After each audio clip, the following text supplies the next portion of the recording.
আসসালামু আলাইকুম তোমাদের সবাইকে। আমরা আমাদের এসএসসি পাওয়ার প্লে 2025 ব্যাচের প্রোগ্রামটা লঞ্চ হয়েছে, সেটারই প্রস্তুতি যাচাইমূলক ক্লাস শুরু করতে যাচ্ছি আজকে এই ক্লাসটির মাধ্যমে। এবং পেছনে দেখতেই পাচ্ছ তোমরা SSC 2025 power play free class. এই প্রজেক্টটা কেন নিয়ে এসেছি আমরা, তোমাদের অসংখ্য শিক্ষার্থী রয়েছে, তোমরা আমাদের বন্দিবাসলা পেজে, বন্দিবাসলা স্কুল পেজে তোমরা ইনবক্স করেছো যে ভাইয়া প্রোগ্রামে ক্লাস করার আগে ওয়ার্ম আপের কোনো সুযোগ আছে কিনা বা ক্লাসগুলো যাচাই করে নেওয়ার কোনো সুযোগ আছে কিনা। আমরা সেই উদ্দেশ্যেই আমরা এই ক্লাসগুলো অ্যারেঞ্জ করেছি এবং এই প্রোগ্রামে যে এক্সপিরিয়েন্স টিচার প্যানেল রয়েছে প্রত্যেকটা টিচারেরই আমরা ক্লাস রাখার চেষ্টা করেছি এবং অলরেডি তোমরা রুটিন পেয়ে গিয়েছো। এবং তুমি যদি রুটিন না পেয়ে থাকো তাহলে বন্দিবাসলা স্কুল পেজে গেলেই এবং বন্দিবাসলা স্কুল গ্রুপে গেলে তুমি আসলে রুটিন পেয়ে যাবা। এবং ইতোমধ্যে অসংখ্য শিক্ষার্থী আমাদের এসএসসি 25 পাওয়ার প্লে প্রোগ্রামে যুক্ত হয়ে গিয়েছে। সো বুঝতেই পারছো যে শেষ মুহূর্ত তোমার প্রস্তুতি গোছানোর জন্য এসএসসি পাওয়ার প্লে শিক্ষার্থীদের কাছে খুবই কমন একটা নাম, যেখানে আমরা এসএসসিতে যেই বিষয়গুলো রয়েছে অর্থাৎ আমাদের ফিজিক্স, কেমিস্ট্রি, ম্যাথ অর্থাৎ general math, higher math, biology, Bangla, ইংরেজি, আইসিটি এবং বিজিএস সহ সকল বিষয়ের প্রস্তুতি আমরা তোমাকে একদম বেসিক থেকে সিকিউ, এমসিকিউ, মডেল টেস্ট পর্যন্ত পুরোটাই আমরা কমপ্লিট করে দিব। তো দেরি না করে চলো আমরা আমাদের ক্লাসটা শুরু করব। যেহেতু এই ক্লাসগুলো আসলে আমাদের ফ্রি ক্লাস, তা আমরা তোমাদের কাজ হচ্ছে তোমাদের এসএসসি 25 ব্যাচের যত বন্ধুরা রয়েছে সবাইকে আজকের ক্লাসে ডেকে নিয়ে আসা, অর্থাৎ তোমরা কমেন্ট বক্সে মেনশন করে ফেলবা। আর এই ক্লাস থেকে আমি আশা করব যে এই ক্লাস থেকে তোমরা বোর্ড এক্সামে একটা সিকিউ অন্তত কমন পেয়ে যাবা এবং বেশ কয়েকটা এমসিকিউও কমন পেয়ে যাবা। তার মানে ক্লাসটা কিন্তু বেশ গুরুত্বপূর্ণ। এই ক্লাসে আমরা পুরো চ্যাপ্টারটা শেষ করব। সো তুমি তোমার প্রোফাইলে যদি ক্লাসটা শেয়ার করে রাখো, পরবর্তীতে এই ক্লাসটা খুঁজে পেতে তোমার বেশ সহজ হবে। সো তোমরা কে কে ক্লাসটা শেয়ার করে দিচ্ছ কমেন্ট বক্সে ডান লিখে ফেলো। শেয়ার করা হয়ে গেলে তোমরা অবশ্যই জানাবে কে কোন স্কুল থেকে আমাদের সাথে যুক্ত হয়েছো, তাহলে বুঝতে পারবো যে তোমার পুরো বাংলাদেশের কত কত জায়গায় আমরা আসলে রিচ করতে পেরেছি। আমি একটু চেক করে নেই। এসএসসি 24 ব্যাচ, অনেক এসএসসি 24 ব্যাচের আছো।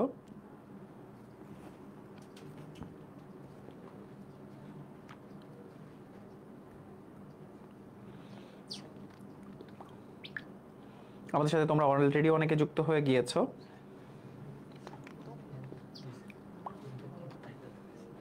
ওকে, অসংখ্য শিক্ষার্থী আমাদের সাথে যুক্ত হয়েছে। যারা সালাম দিচ্ছ ওয়ালাইকুম আসসালাম। কে কোন স্কুল থেকে যুক্ত হয়েছে একটু জানিয়ে দিও।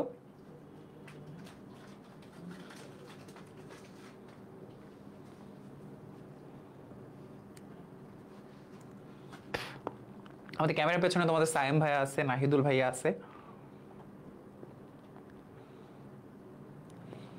ওকে, তো তোমাদের সবার জন্য আরো একবার বলে রাখি যে আমাদের একটানা এই 15 দিন আমাদের ফ্রি লাইভ ক্লাস চলবে। তার মানে 1 থেকে 15 তারিখ পর্যন্ত আমাদের পাওয়ার প্লে প্রস্তুতি যাচাইমূলক ক্লাস এবং আগামী 16 তারিখ থেকে তোমাদের পাওয়ার প্লে প্রোগ্রামের ক্লাস শুরু হবে। ঠিক আছে? তো অনেকেই প্রশ্ন করতে পারো ভাই পাওয়ার প্লে প্রোগ্রামে তোমরা আসলে কি কি পাচ্ছ। একদম প্রথম কথা হচ্ছে ভর্তি হলেই তোমরা বিগত বছরের এসএসসি 24 ব্যাচের পাওয়ার প্লে প্রোগ্রামে যে 109টা ক্লাস হয়েছে সবগুলো ক্লাস তোমরা ফ্রিতে পেয়ে যাবে, মানে আর্কাইভ ক্লাস পেয়ে যাবে, সাজানো অবস্থায় পেয়ে যাবে। এই মুহূর্তে তোমার যে চ্যাপ্টারটা প্রয়োজন সেই চ্যাপ্টারের ক্লাসটা তুমি করতে পারবে। আমরা এখানে ফিজিক্স, কেমিস্ট্রি থেকে শুরু করে 9টা বিষয়েরই আমরা বেসিক থেকে অ্যাডভান্স পর্যন্ত পড়াবো, অর্থাৎ সকল বিষয়ের প্রোগ্রাম হচ্ছে এটা, যেখানে তোমাদেরকে আমরা সিকিউ, এমসিকিউ পড়াবো, বেসিক পড়াবো। যার প্রস্তুতি এখন জিরো মনে করছো, মানে একটা বইয়ের 1 পৃষ্ঠাও তোমার পড়া হয়নি, তবু আমরা সেখান থেকে তোমার 100% প্রিপারেশন হওয়ার জন্য যা যা করা প্রয়োজন আমরা এখানে সেটাই করাবো এবং আমরা ফুল সিলেবাসটা পড়াবো। এর পাশাপাশি তোমাদের এক্সাম থাকবে, তোমাদের বাকি সকল সাপোর্ট থাকবে, অর্থাৎ তোমার একদম এসএসসিতে পূর্ণাঙ্গ প্রিপারেশনের জন্য যত ধরনের সাপোর্ট প্রয়োজন সেটা আমরা এই পাওয়ার প্লে প্রোগ্রামে তোমাদেরকে সাপোর্ট দিব। তো যারা ভাবছো কিভাবে এনরোল করবে, পিন কমেন্টে দেওয়া আছে, ক্যাপশনে দেওয়া আছে, তুমি এবং তোমার বন্ধুরা সহ চাইলে এনরোল করে ফেলতে পারো। তো চলো দেরি না করে আমরা আমাদের ক্লাসটা শুরু করি। অনেকে সালাম দিচ্ছ, ক্লাসটা তোমাদের প্রোফাইলে শেয়ার করে ফেলো এবং একই সাথে তোমার যত বন্ধুরা আছে কমেন্ট বক্সে মেনশন করে ফেলো, যাতে সবাই মিলে আমরা আমাদের আজকের ক্লাসটা করতে পারি। ঠিক আছে? তো চলো, পাওয়ার প্লে প্রোগ্রামের যাত্রা শুরু হলো না, কিন্তু এই ক্লাসের মাধ্যমে আমরা পাওয়ার প্লের একটা ফ্লেভার পাওয়া শুরু করলাম। ঠিক আছে? আর সবাই একটা নোট খাতা নিয়ে ফেলো পুরো ক্লাসটা নোট করার চেষ্টা করো এবং ক্লাস শেষে বন্দিপাশা স্কুল গ্রুপে তোমাদের নোটটা জমা দিও। সো আজকে আমরা যে টপিকের উপর ক্লাস করতে যাচ্ছি সেটা হচ্ছে আমাদের এসএসসি কেমিস্ট্রি বইয়ের পর্যায় সারণী চ্যাপ্টার, অর্থাৎ আমাদের চতুর্থ অধ্যায়ের ক্লাস। এখান থেকে প্রতি বছর একটা করে সিকিউ তো হয়ই, কখনো কখনো এখান থেকে 2টা সিকিউ আসতে দেখা যায়। ঠিক আছে, তো চলো পুরো পর্যায় সারণীটা আমরা একটু ওভারভিউ করে নিব যাতে তোমাদের এই সম্পর্কিত সব বেসিক ক্লিয়ার হয়ে যায়। তারপর সিকিউতে যাব, তারপর এমসিকিউতে যাব। তো পিরিয়ডিক টেবিল পেছনে দেখতে পাচ্ছ, হাতে ড্র করা একটা পিরিয়ডিক টেবিল। তো এই পিরিয়ডিক টেবিল সম্পর্কে যার আইডিয়া যত শার্প, যার আইডিয়া যত ক্লিয়ার, তার কাছে এই চ্যাপ্টারটা তত সহজ। শুধু তাই না, তোমরা যখন এইচএসসিতে যাবা অর্থাৎ ইন্টারমিডিয়েট পরীক্ষা দিবা, তখনও এই পুরো পর্যায় সারণীটা তোমার মাথায় রাখতেই হবে। অনেকে আবার নটরডেম কলেজ, হোলি ক্রস কলেজে, সেন্ট জোসেফ কলেজে ভর্তি হওয়ার জন্য অ্যাডমিশন টেস্ট দিবা, তখনও কিন্তু এই পর্যায় সারণীটা তোমার কাজে লাগবে। তার মানে কেমিস্ট্রি বইয়ের একদম বেসিক যদি বলো, ঠিক ইংরেজি শেখার এবিসিডি যেটাকে বলে, কেমিস্ট্রির এবিসিডি হচ্ছে এই পর্যায় সারণী। সো খুব ভালো মতো বুঝতে হবে। দেখো পর্যায় সারণীতে আমরা এই যে বাম পাশ থেকে যে রোগুলো দেখতে পাচ্ছি, এই 1 থেকে শুরু করে 7 পর্যন্ত পর্যায় সারণীর 7টা পর্যায় আছে। এবং উপর থেকে দেখো 1 থেকে শুরু করে 18 পর্যন্ত যে স্তম্ভগুলো দেখতে পাচ্ছ, খাড়া স্তম্ভ, এগুলোকে কলাম বা গ্রুপ বলা হয়ে থাকে। তো 1 থেকে 7 পর্যন্ত যে পর্যায়টা আছে সেখানে 1 নম্বর পর্যায় অতি ক্ষুদ্র পর্যায় বলা হয়, কারণ এখানে 2টা মৌল আছে। 2 এবং 3কে বলা হয় ক্ষুদ্র পর্যায়, কারণ এখানে 8টা করে মৌল আছে। 4, 5কে দেখতে পাচ্ছ দীর্ঘ পর্যায় বলা হয়, কারণ এখানে 18টা করে মৌল আছে। এবং 6, 7কে বলা হয় অতি দীর্ঘ পর্যায়, কারণ এখানে 32টা করে মৌল আছে। সো বুঝতেই পারছো, এই যে আমরা 1 থেকে শুরু করে 7 পর্যন্ত পর্যায় দেখলাম, সেখানে কতগুলো মৌল আছে সেই সংখ্যার উপর ভিত্তি করে আলাদা আলাদাভাবে নামকরণ করা হয়েছে, যেটা কিন্তু আমাদের এমসিকিউ এর জন্য অনেক ইম্পর্টেন্ট। ইভেন ক খ যখন তুমি সলভ করতে যাবা, কতে বা খতে এই ধরনের প্রশ্ন প্রায়ই আসে যে কেন দীর্ঘ পর্যায় বলা হয়, কোন পর্যায়কে দীর্ঘ পর্যায় বলা হয়। তো এরপর আসো, পর্যায় সারণীতে যে গ্রুপ আছে 1 থেকে শুরু করে 18 পর্যন্ত, তো প্রত্যেকটার আবার স্পেশালিটি আছে। যেমন দেখো 1 নম্বর গ্রুপকে বলা হয়, 1 নম্বর গ্রুপে যে মৌলগুলো আছে সেই মৌলগুলোকে বলা হয় ক্ষার ধাতু। ঠিক আছে, কেন? কারণ এগুলো হচ্ছে ধাতু এবং এটা পানির সাথে বিক্রিয়া করে ক্ষার তৈরি করে। যেমন দেখো সোডিয়ামকে তুমি যদি পানির সাথে বিক্রিয়া করাও তাহলে সোডিয়াম হাইড্রক্সাইড তৈরি হবে, যেটা একটা ক্ষার। 2 নম্বর গ্রুপে যে মৌলগুলো আছে তাদেরকে বলা হয় মৃৎ ক্ষার ধাতু। কেন বলা হয়? কারণ এটা হচ্ছে মৃত্তিকা বা মাটি থেকে তৈরি এবং আবারও সেই পানির সাথে বিক্রিয়া করে ক্ষার তৈরি করে, এই জন্য এদেরকে মৃৎ ক্ষার ধাতু বলা হয়। এরপর দেখো 3 নম্বর থেকে শুরু করে 12 নম্বর পর্যন্ত যে মৌলগুলো আছে এদেরকে বলা হয় অবস্থান্তর ধাতু। অবস্থান্তর ধাতুর জন্য তোমরা নিশ্চয়ই পড়েছো যে ডি অরবিটালে যদি 1 থেকে 9 পর্যন্ত মৌল থাকে এবং সেটা যদি স্থিতিশীল অবস্থায়, স্থিতিশীল আয়নে D1 থেকে D9 পর্যন্ত যদি ইলেকট্রন থাকে, তখন তাকে বলা হয় অবস্থান্তর মৌল বা অবস্থান্তর ধাতু। এরপরে আসো গ্রুপ 15কে বলা হয় নিক্টোজেন বা শ্বাসরোধকারী। ঠিক আছে, এর মাঝখানে 11 এদেরকে মুদ্রা ধাতু বলা হয়, CuAgAu, কপার সিলভার গোল্ড। কেন মুদ্রা ধাতু বলা হয়? প্রাচীনকালে তো তখন টাকা ছিল না, তাই না? আমরা এখন যেরকম টাকা বিনিময় করি, টাকা দিয়ে আমরা কোনো একটা জিনিস কেনাকাটা করি, তখন আসলে কি ছিল? তখন মুদ্রা ছিল। ঠিক আছে, তখন কি ছিল? মুদ্রা ছিল। মুদ্রা, সেই মুদ্রা আমরা দেখেছি অনেকেই, 1 টাকা বা 1 টাকার মুদ্রা দেখেছি আমরা, 25 পয়সার মুদ্রা দেখেছি, 1 পয়সার মুদ্রাও আমি দেখেছি, তোমরা অনেকে দেখতে পারো। 5 পয়সা, 10 পয়সা, 50 পয়সা, হ্যাঁ, 100 পয়সাতে 1 টাকা হয়।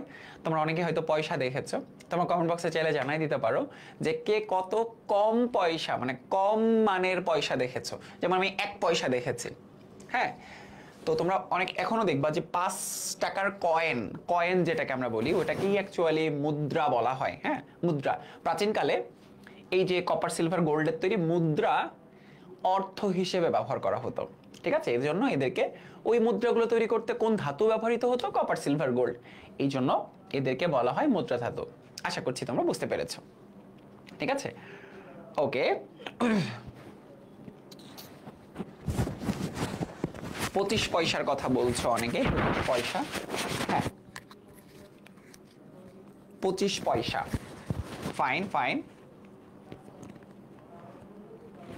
1 পয়সা দেখছে, সৈকত রয় লিখছে যে আমি 1 পয়সা দেখছি। 1 পয়সা ফাইন ফাইন, আমি নিজেও দেখেছি 1 পয়সা, আমার কাছে অনেক দিন ধরে 1 পয়সা ছিল, কিন্তু পরবর্তীতে আবার সেই 1 পয়সা আসলে হারায় ফেলি পরবর্তীতে। ওকে, আমি আপনার student, BUET 22 batch. Fine fine,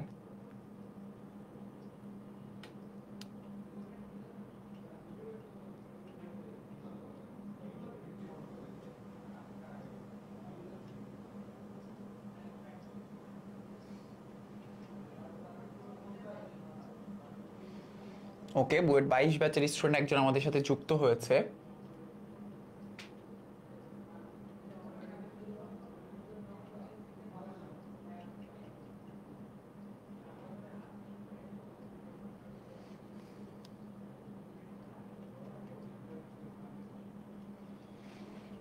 ওকে, 1 পয়সা দেখে ফেলছো না? 1 পয়সা দেখে ফেলছো পোলাপান সব।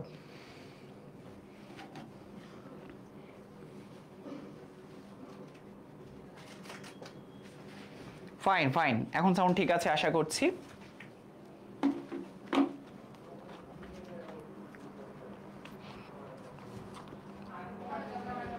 ওকে, আপনাদের পেজে ক্লাস করছি, আশা করছি অনেক উপকৃত হব। সৈকত রয়, থ্যাংক ইউ সো মাচ। অনেকে সালাম দিচ্ছ, ওয়ালাইকুম আসসালাম। তো এবার আসো বাকি টপিকগুলোতে। এরপর আসো 16 নম্বর যে গ্রুপটা রয়েছে সেটাকে বলা হয় চালকোজেন। কেন চালকোজেন বলা হয়? চালকোজেন শব্দের অর্থ হচ্ছে আকরিক উৎপাদনকারী। ঠিক আছে, চালকোজেন শব্দের অর্থ হচ্ছে আকরিক উৎপাদনকারী। তার মানে এই যে oxygen, sulphur, selenium, tellurium, polonium, livermorium রয়েছে, এগুলো হচ্ছে আকরিক তৈরি করতে ব্যবহার করা হয়। আকরিক শব্দের অর্থ কি? তোমরা এসএসসিতে হয়তো অলরেডি একাডেমিকে পড়েছো, ওই যে খনি থেকে ময়লাযুক্ত, যে ভেজাল যুক্ত আমরা ধাতুকে নিয়ে চলে আসি, পরবর্তীতে নিষ্কাশন করার মাধ্যমে বিশুদ্ধ ধাতু নিয়ে আসি। ওই যে ময়লাযুক্ত এবং যে ধাতুটা আমরা নিয়ে আসি সেটাই হচ্ছে ময়লাযুক্ত খনিজ। অ্যাকচুয়ালি ওটাকে আমরা বলি হচ্ছে আকরিক। মানে যে পদার্থ থেকে নিষ্কাশনের মাধ্যমে আমরা মূল্যবান ধাতু বের করতে পারি, ওই পদার্থটাই হচ্ছে আকরিক। ঠিক আছে, তো দেখো এরপর 17 নম্বর হ্যালোজেন। হ্যালোজেন শব্দের অর্থ হচ্ছে সামুদ্রিক লবণ উৎপাদনকারী, অর্থাৎ ফ্লোরিন, ক্লোরিন, ব্রোমিন, আয়োডিন, অ্যাস্ট্রাটিন, এরা সবাই হচ্ছে হ্যালোজেন। গ্রুপ 17 এবং গ্রুপ 18 হচ্ছে নিষ্ক্রিয় গ্যাস বা বিরল গ্যাস বা অভিজাত গ্যাস। ঠিক আছে, সো এই যে 1 থেকে 7 পর্যায় এবং 1 থেকে 18 গ্রুপ, এগুলো তোমাদেরকে একটু বেশ ভালো মতো মাথায় রাখতে হবে। ঠিক আছে, এইবার আসো পর্যায় সারণী। এবার আমরা ড্র করা শিখবো, কিভাবে পর্যায় সারণী ড্র করা যায়। এরপর শেখাবো কিভাবে মনে রাখা যায়। পর্যায় সারণী আজকে তোমাদেরকে আমি খাওয়াই দিব, হ্যাঁ, একদম মাথার মধ্যে ঢুকাই দিব। তাহলে 7টা পর্যায়, 18টা গ্রুপ। এইবার আসো আমার সাথে সাথে রিভাইজ করবা তোমরা।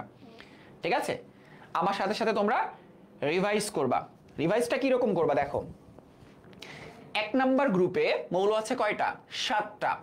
18 নাম্বার গ্রুপে মৌল আছে কয়টা? 7টা। তাহলে 1 এ 7, 18তে 7টা মৌল আছে। মুখস্থ করো আমার সাথে সাথে, আজকে পুরো পর্যায় সারণী তোমাদের মাথার মধ্যে ঢুকাই দিব।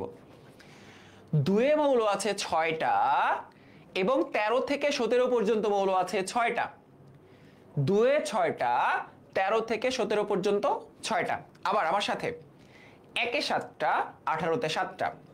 2 এ 6টা, 13 থেকে 17 পর্যন্ত 6টা। ওকে, এবার 4 থেকে 12 পর্যন্ত 1 2 3 4, কারণ এগুলো কিন্তু আবার এই 6 7 8 নাম্বার গ্রুপের মৌল না, এগুলোর হিসাব আলাদা, আমি বুঝাচ্ছি। তাহলে দেখো 4 থেকে শুরু করে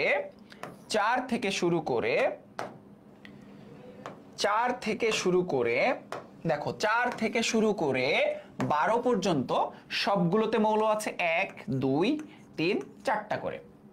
তাহলে 1 এ এবং 18তে কয়টা করে? 7টা করে।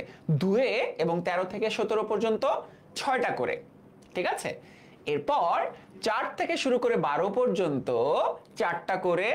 এবং এই যে 3 নাম্বার দেখতে পাচ্ছ, এখানে একটু ভেজাল আছে। তার আগে তোমাদের কাছে আমার প্রশ্ন, পর্যায় সারণীর সবথেকে বড় গ্রুপ কোনটা? পর্যায় সারণীর সবথেকে বড় গ্রুপ কোনটা? দেখি তোমরা কে কে উত্তর করতে পারো। পর্যায় সারণীর সবথেকে বড় গ্রুপ কোনটা?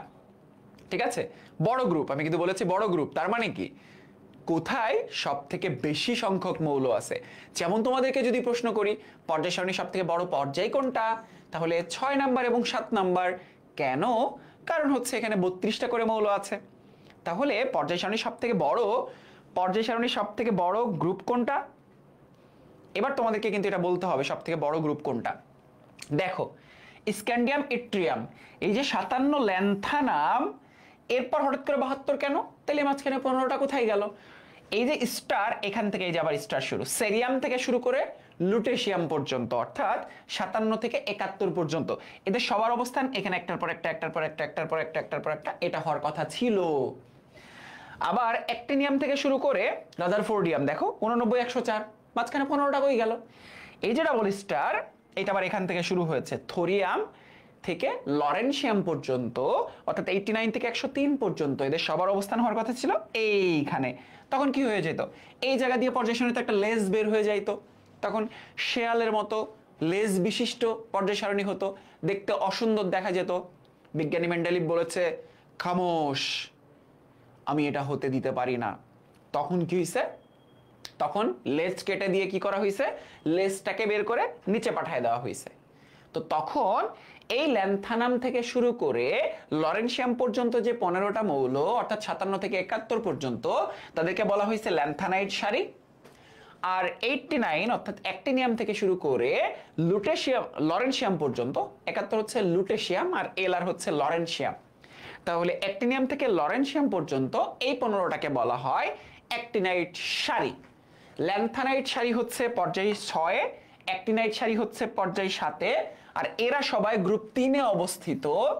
তাইলে 15 15 1 2, তাইলে 3 নাম্বার গ্রুপে টোটাল মৌল কয়টা? 1 2 15 15, তাহলে 15 15 30 আর 2, 3 নাম্বার গ্রুপে টোটাল মৌল হচ্ছে 32টা, এবং এটাই হচ্ছে পর্যায় সারণীর সব থেকে বড় গ্রুপ। তোমরা অনেকে এটা জানতা না, কেমনে হয়েছে এটা জানতা না। তাহলে ল্যান্থানাইড সমূহ কত নাম্বার সারিতে? 6 নাম্বার সারিতে। অ্যাক্টিনাইড সমূহ কয় নাম্বার সারিতে? 4 নাম্বার সারিতে, ঠিক আছে। আর ল্যান্থানাইড এবং অ্যাক্টিনাইড সমূহ কত নাম্বার গ্রুপে? 3 নাম্বার গ্রুপে, ঠিক আছে। আশা করছি এখন তোমরা এটা ক্লিয়ার হয়ে গিয়েছো। তাহলে দেখো, এবার আরো একবার আমরা রিভাইজ করি, ঠিক আছে। আরো একবার রিভাইজ করি। 1 নাম্বার এবং 18 নাম্বারে 7টা করে মৌল আছে। 1 নাম্বার এবং 18 নাম্বারে 7টা করে মৌল আছে।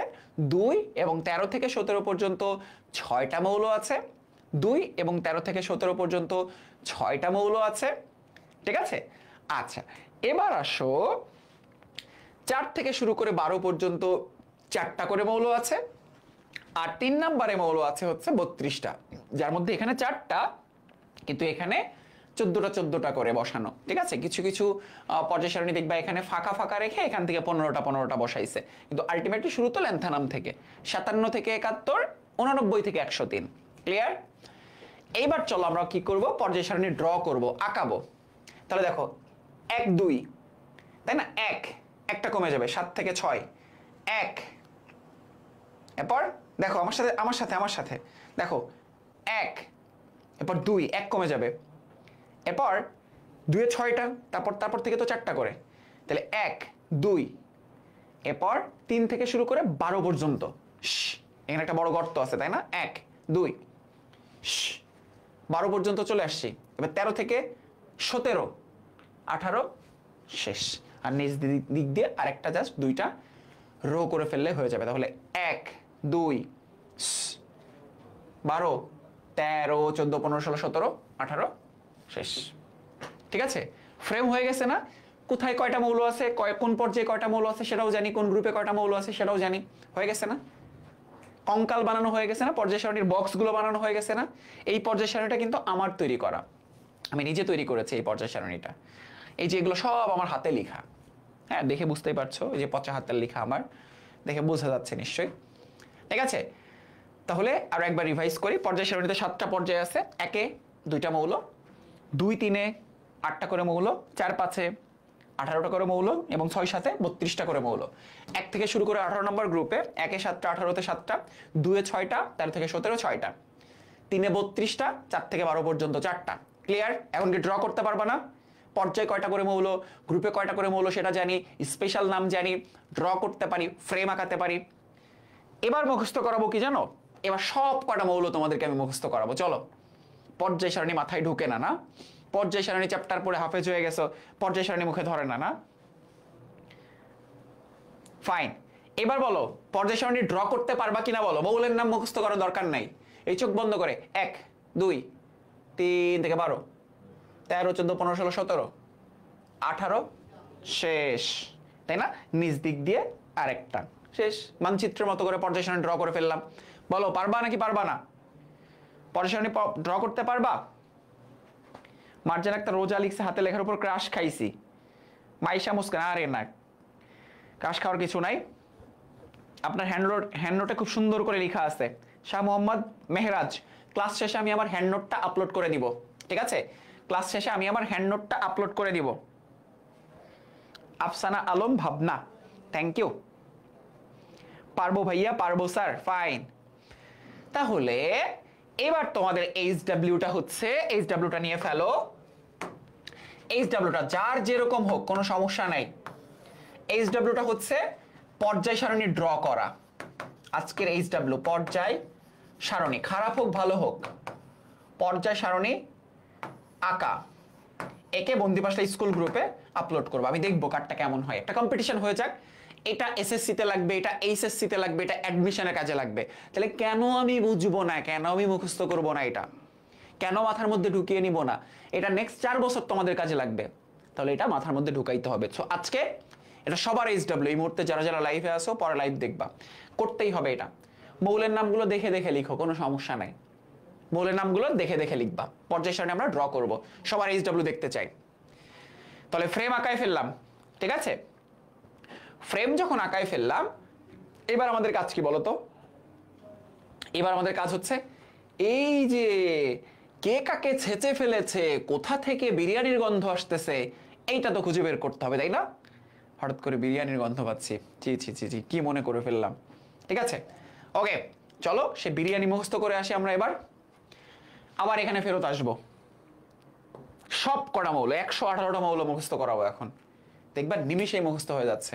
যদিও লাগবে না এটা, তারপরেও মুখস্থ করবো। দেখো ছন্দে ছন্দে গ্রুপ ও পর্যায়।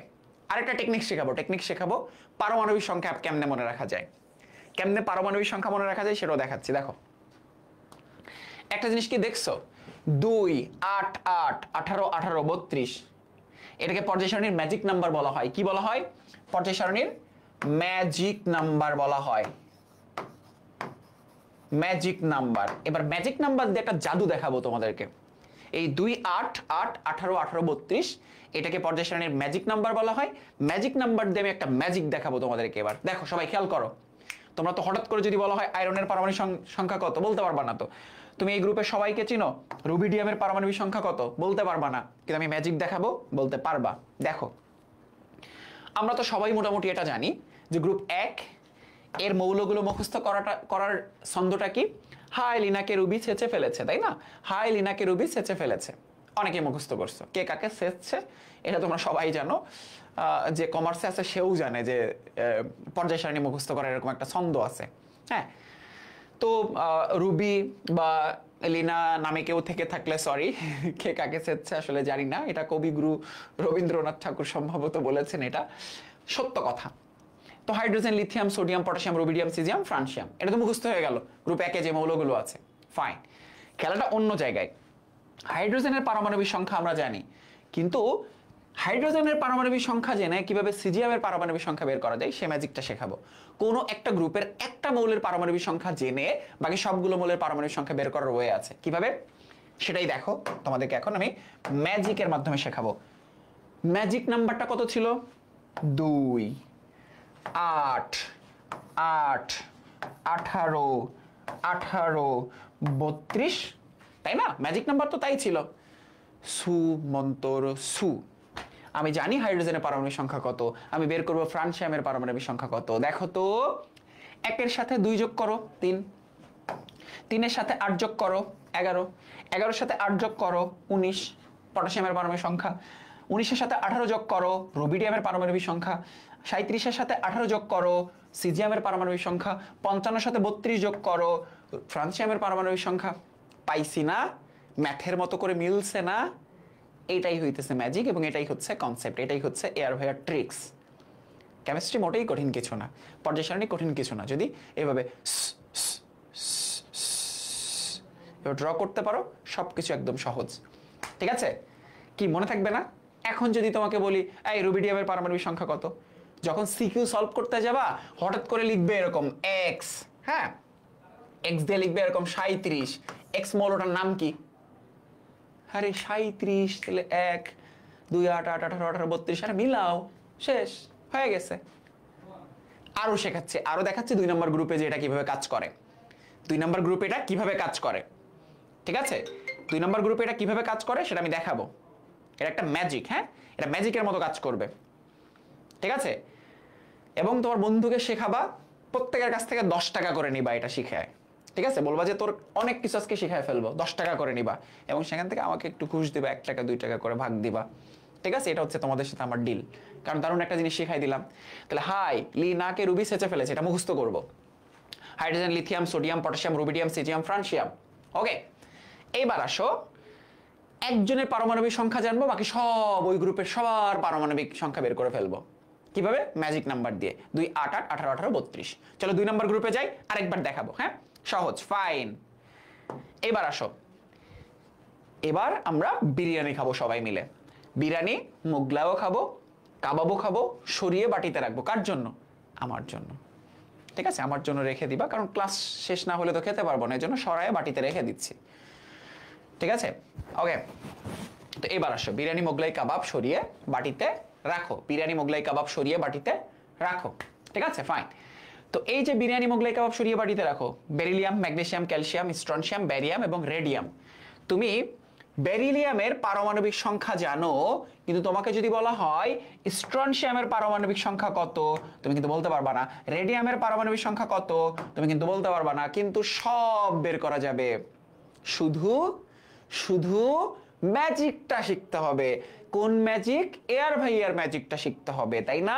আমরা এখন শিখব ম্যাজিক শিখব। আমি শুধু জানি বেরিলিয়ামের পারমাণবিক সংখ্যা হচ্ছে 4। তাহলে 4 এর মধ্যে অলরেডি 2 আছে না? ম্যাজিক নাম্বারের 2 তো অলরেডি আছে, তাইলে 8 থেকে শুরু হবে।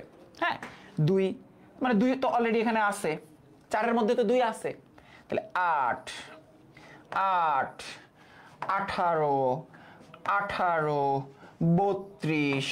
এবার দেখি তো 4 আর 8 যোগ করলে হয় 12 ম্যাগনেসিয়াম, 12 আর 8 যোগ করলে হয় 20 ক্যালসিয়াম, 20 আর 18 যোগ করলে হয় 38 স্ট্রনশিয়াম, 18 আর 38 যোগ করলে হয় 56 ব্যারিয়ামের পারমাণবিক সংখ্যা, 56 আর 32 যোগ করলে হয় 88 রেডিয়ামের পারমাণবিক সংখ্যা। কি ম্যাজিক মিলছে?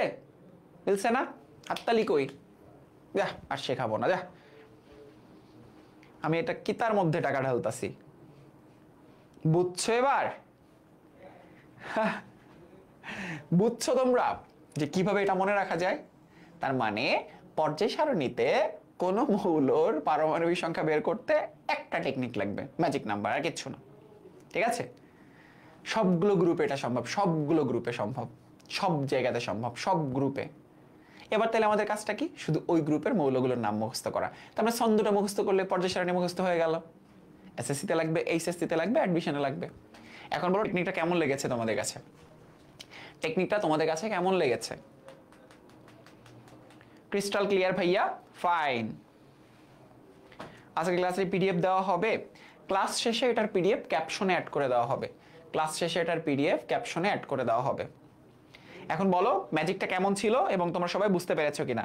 ম্যাজিকটা কেমন ছিল এগুলো সবাই বুঝতে পেরেছো কিনা?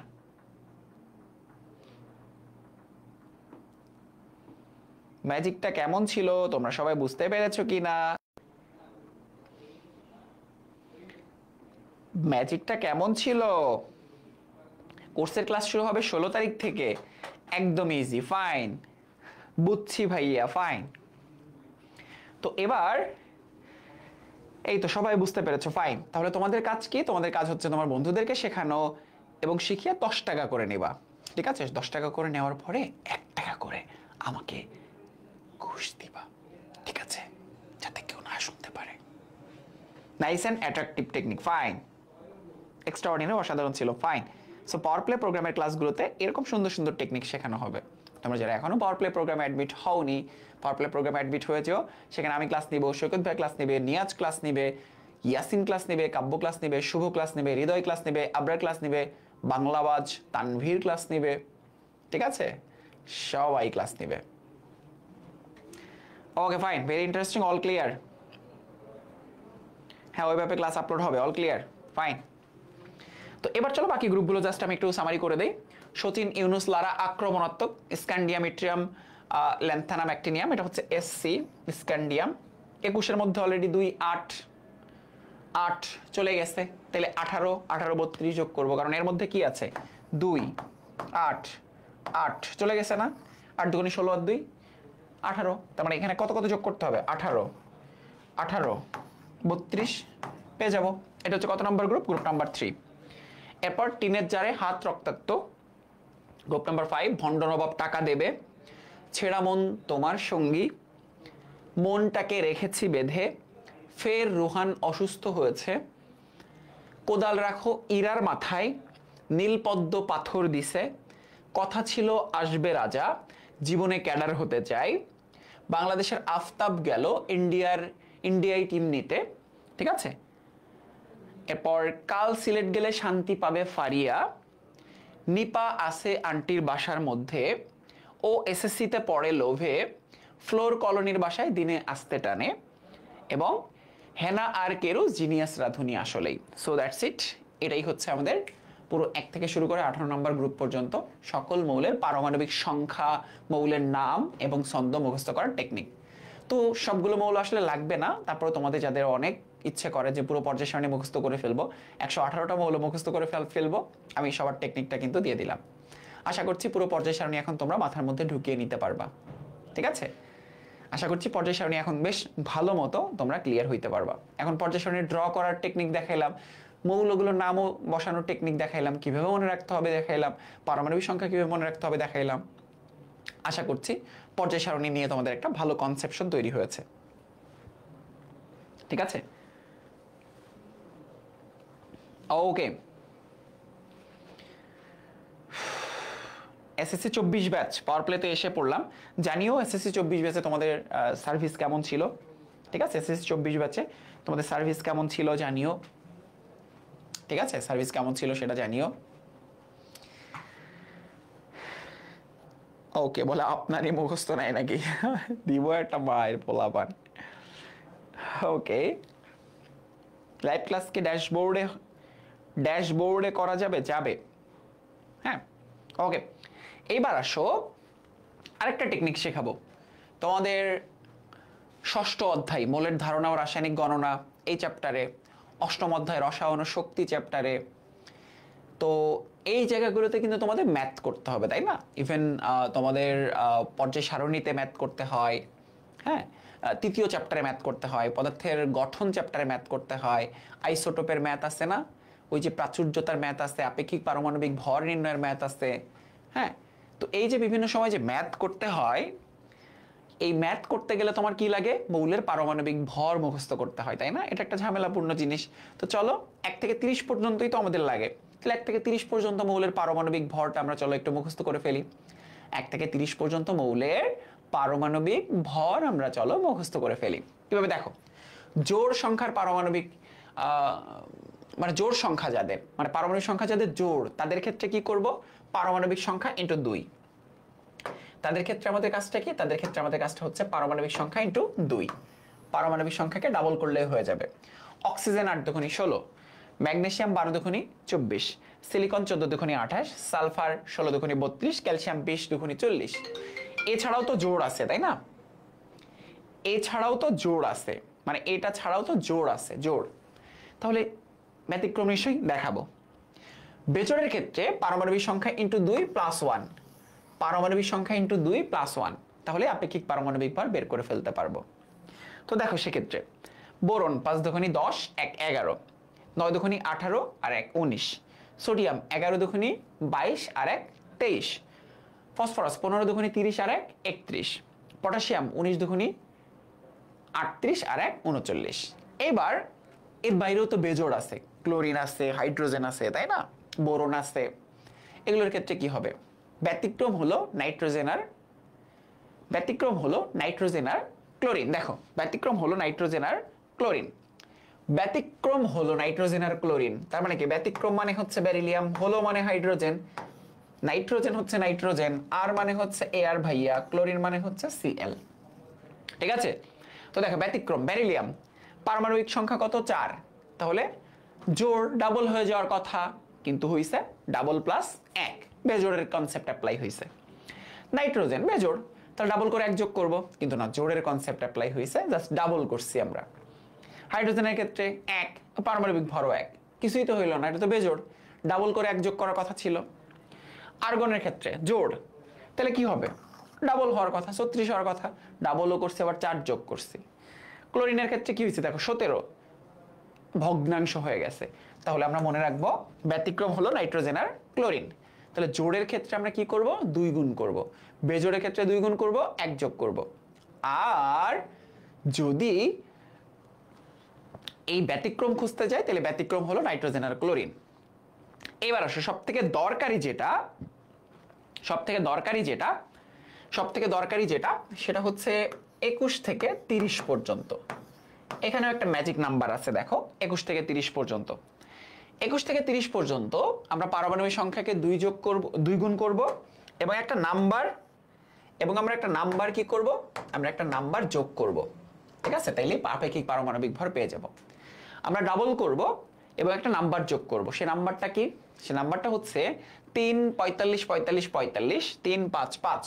আমার সাথে মুখস্থ করতে হবে, 3 45 45 45, আবার 3 5 5, 3 45 45 45, আবার 3 5 5, 3 45 45 45 3 5 5। কিভাবে ব্যাপারটা দেখো, স্ক্যান্ডিয়াম ডাবল করব, 3 যোগ করব, টাইটানিয়াম ডাবল করব, 4 যোগ করব, ভ্যানাডিয়াম ডাবল করব, 5 যোগ করব, ক্রোমিয়াম ডাবল করব, 4 যোগ করব, ম্যাঙ্গানিজ ডাবল করব, 5 যোগ করব, আয়রন ডাবল করব, 4 যোগ করব, কোবাল্ট ডাবল করব, 5 যোগ করব, ডাবল করব, 3 যোগ করব, ডাবল করব, 5 যোগ করব, ডাবল করব, 5 যোগ করব।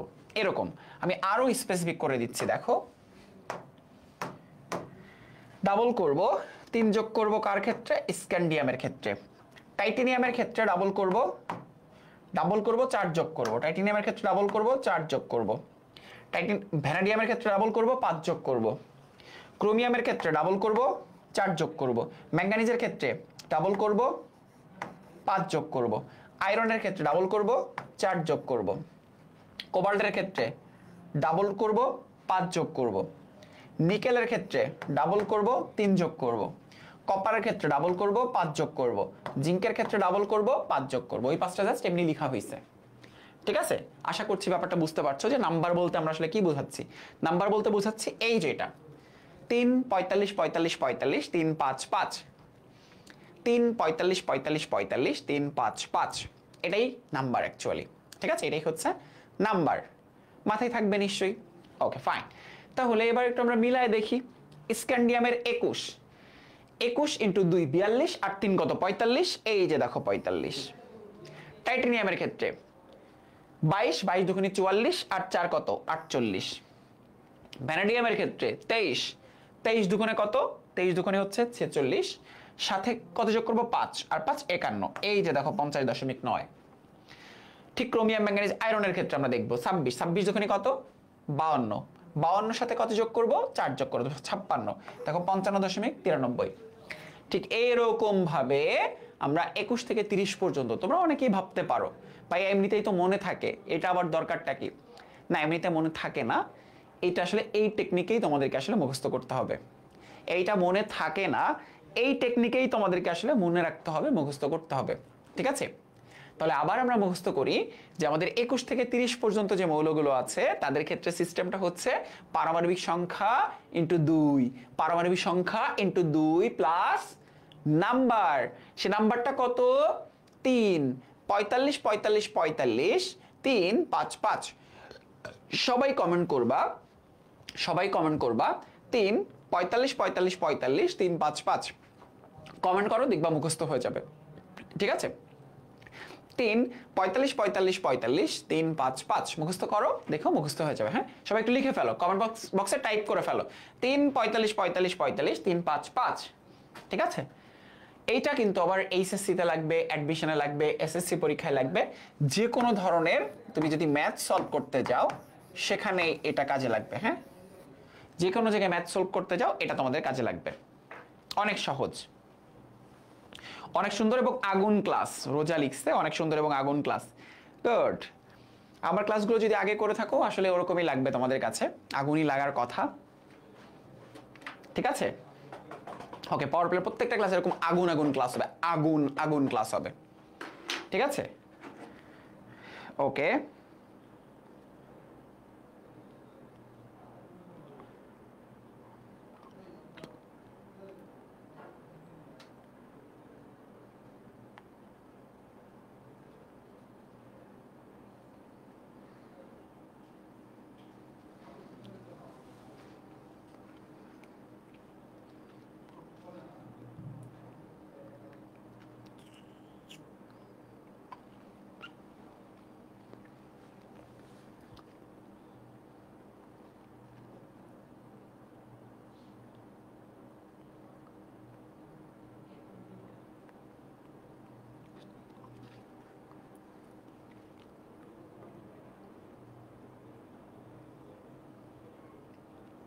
ওকে, ফাইন ফাইন ফাইন।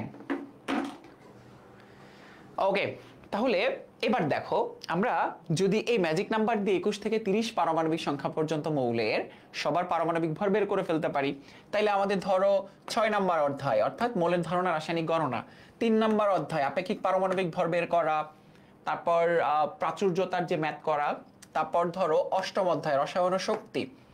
ঠিক আছে, এই অধ্যায়গুলোতে যে ম্যাথস করতে হবে তোমাদের, সেই ম্যাথগুলো করতে কিন্তু আলটিমেটলি আমাদের এই পারমাণবিক ভরগুলো কাজে লাগবে। ইভেন এমসিকিউতেও দেখবা সব জায়গায় তোমাদের এগুলো কাজে লাগছে। সো আশা করছি এগুলো তোমাদের মাথায় থাকবে। সো আমরা আরো একটা জিনিস শিখে ফেললাম, সেটা হচ্ছে 1 থেকে 30 পর্যন্ত যারা, স্পেশালি 1 থেকে 20 পর্যন্ত যারা জোড় তাদের ক্ষেত্রে দ্বিগুণ করব, যারা বেজোড় তাদের সাথে দ্বিগুণ করে 1 যোগ করব। ব্যতিক্রম হলো নাইট্রোজেন আর ক্লোরিন। এবং সবশেষ হচ্ছে 21 থেকে 30 পারমাণবিক সংখ্যা বিশিষ্ট মৌলের ক্ষেত্রে, 21 থেকে 30 পারমাণবিক সংখ্যা বিশিষ্ট মৌলের ক্ষেত্রে, হ্যাঁ, পারমাণবিক সংখ্যা বিশিষ্ট মৌলের ক্ষেত্রে কি করব? পারমাণবিক সংখ্যা বিশিষ্ট মৌলের ক্ষেত্রে আমরা তখন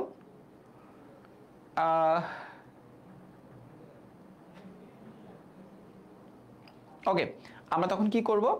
আমরা তখন হচ্ছে এই ম্যাজিক নাম্বারটা যোগ করব। ঠিক আছে, 3 45 45 45 3 5 5, 3 45 45 45 3 5 5।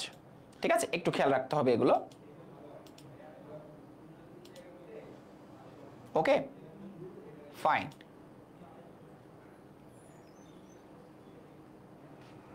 ওকে, তো এতটুকু আশা করছি ক্লিয়ার হয়ে গেছে তোমরা। এবার আমরা চলে যাব পর্যায় সারণীর। এবার আমরা চলে যাব পর্যায় সারণীর যে পর্যায়ভিত্তিক ধর্ম পার্টটা আছে, সেখানে খুব দারুণ একটা গল্পের মাধ্যমে আমরা শিখে ফেলবো। ঠিক আছে, কতগুলো পর্যায়ভিত্তিক ধর্ম আছে এবং বাম থেকে ডান উপর থেকে নিচে গেলে কি হয় সেটা আমরা একটা গল্পের মাধ্যমে মুখস্থ করে ফেলার চেষ্টা করব। ঠিক আছে, খুব দারুণ একটা গল্প। তোমাদেরকে যদি এখন প্রশ্ন করা হয়, আচ্ছা বলো তো গলনাঙ্ক বাম থেকে ডানে গেলে কি হবে, বলতে পারবা না।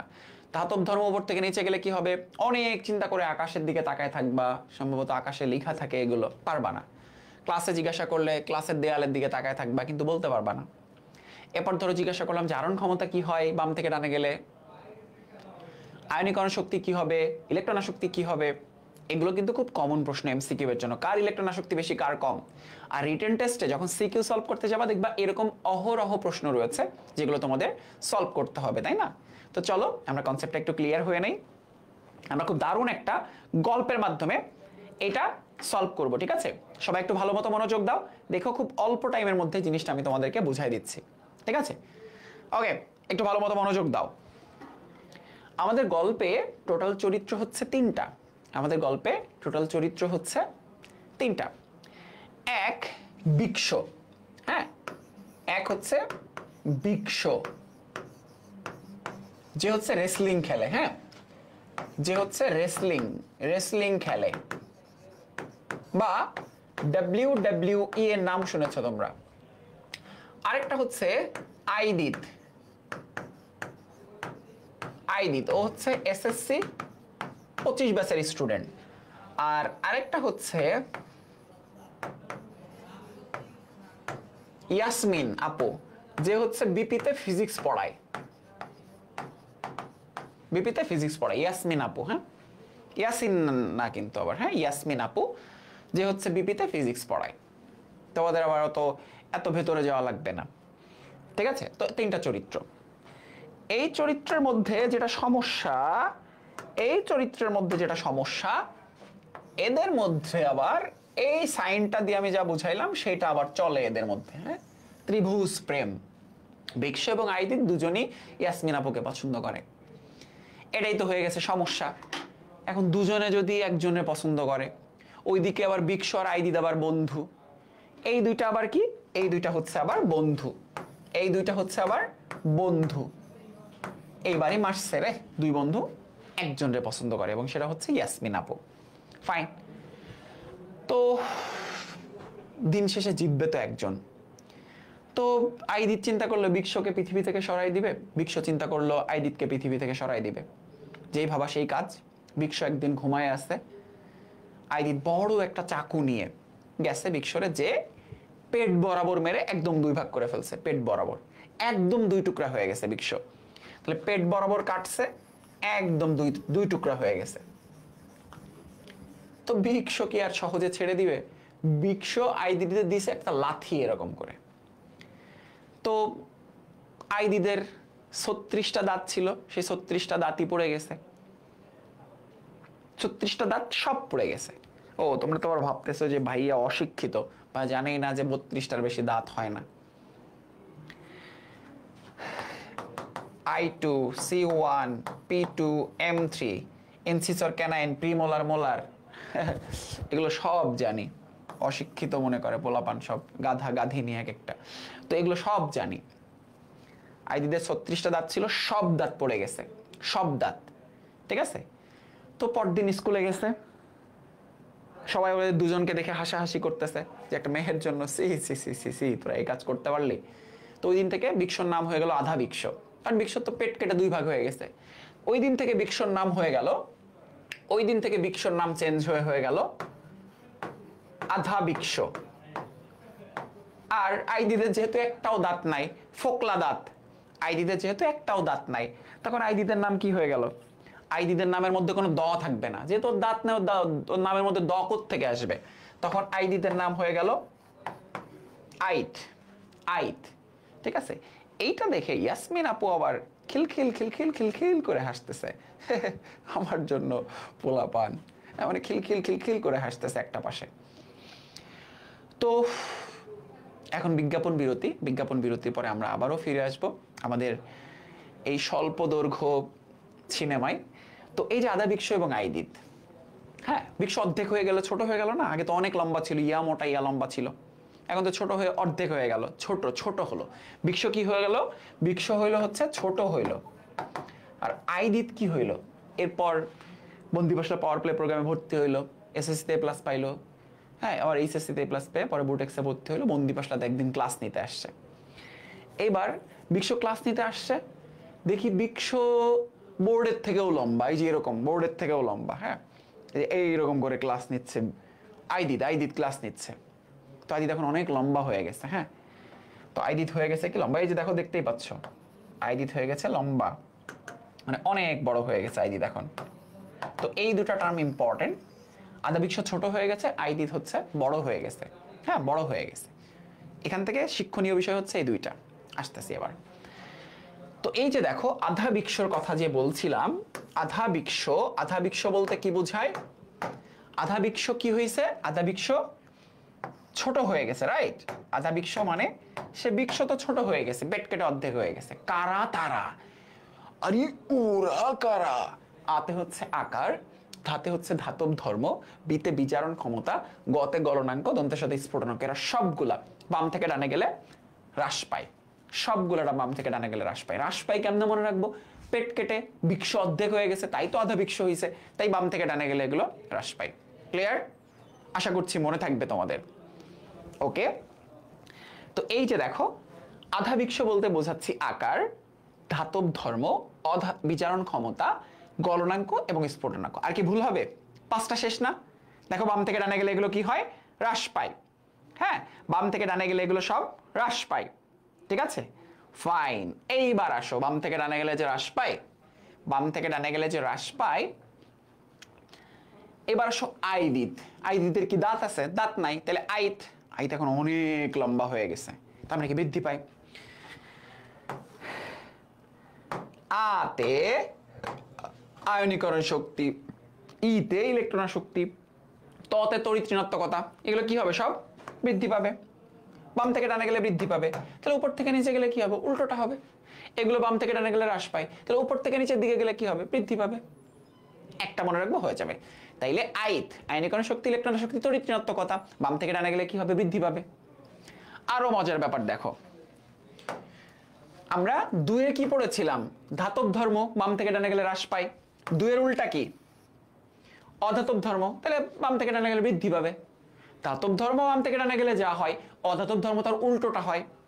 তিনে কি পড়েছে? বিজারণ ক্ষমতা, বাম থেকে ডানে গেলে হ্রাস পায়, তাইলে জারণ ক্ষমতা কি হবে? জারণ ক্ষমতা বৃদ্ধি পাবে। ধাতব ধর্মের উল্টো অধাতব ধর্ম, রেজাল্টও তাই। বিজারণ ক্ষমতার উল্টো জারণ ক্ষমতা, রেজাল্টও তাই। জারণ ক্ষমতা আর যোজ্যতা তো সেম, জারণ ক্ষমতা যা হবে যোজ্যতাও তাই হবে। তোমরা পঞ্চম চ্যাপ্টারে পড়বা জারণ ক্ষমতা, যোজ্যতা, যৌগমূলক, এগুলো পড়বা পঞ্চম অধ্যায়। আগামীকাল সৈকত ভাই ক্লাস নিবে।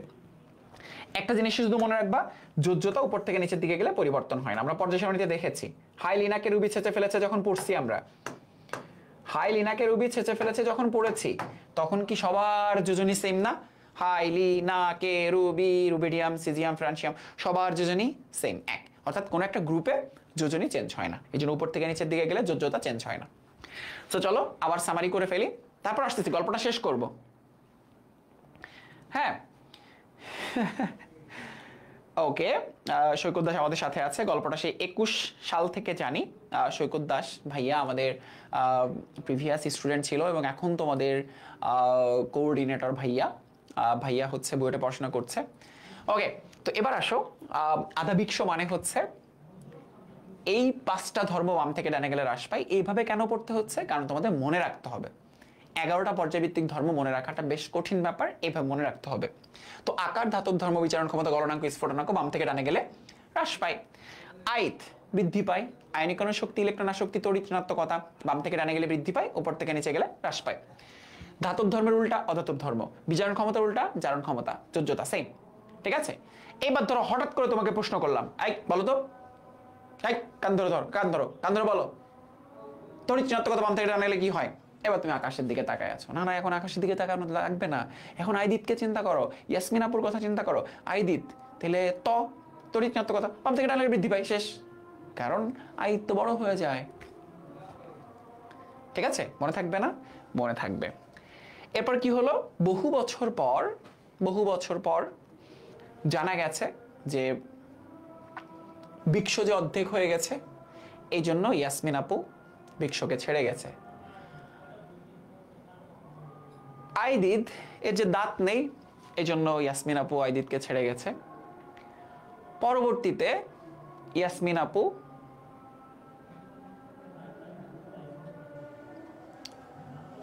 সবকিছু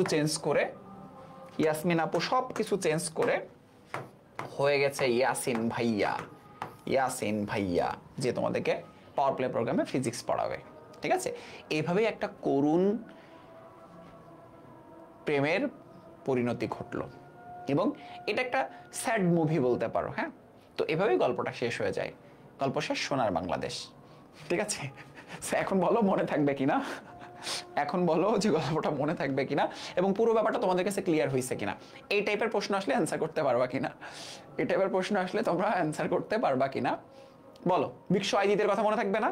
বৃক্ষ আইদিত ইয়াসিনের কথা মনে থাকলে দেখবে খুব সহজেই গল্পটা মনে থাকবে, অ্যান্সারও করতে পারবা।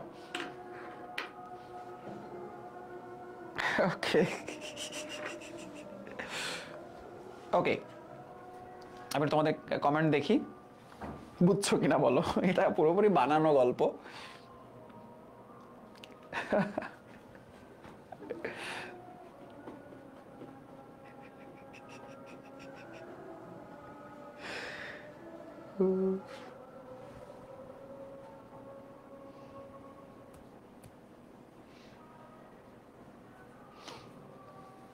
মজার ছিল। ওকে, যেভাবে পারবো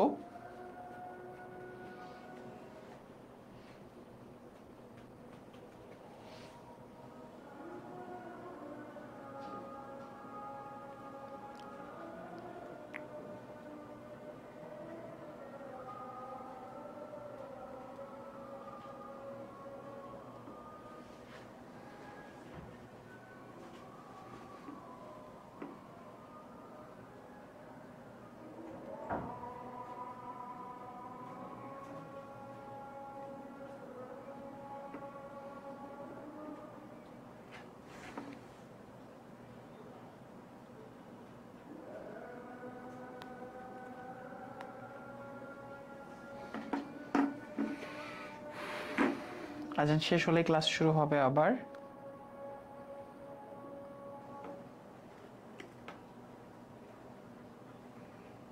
ওকে, আজান শেষ। এবার বলো যে ক্লিয়ার কিনা তোমরা। ক্লিয়ার হয়েছো কিনা সবাই একটু বলো।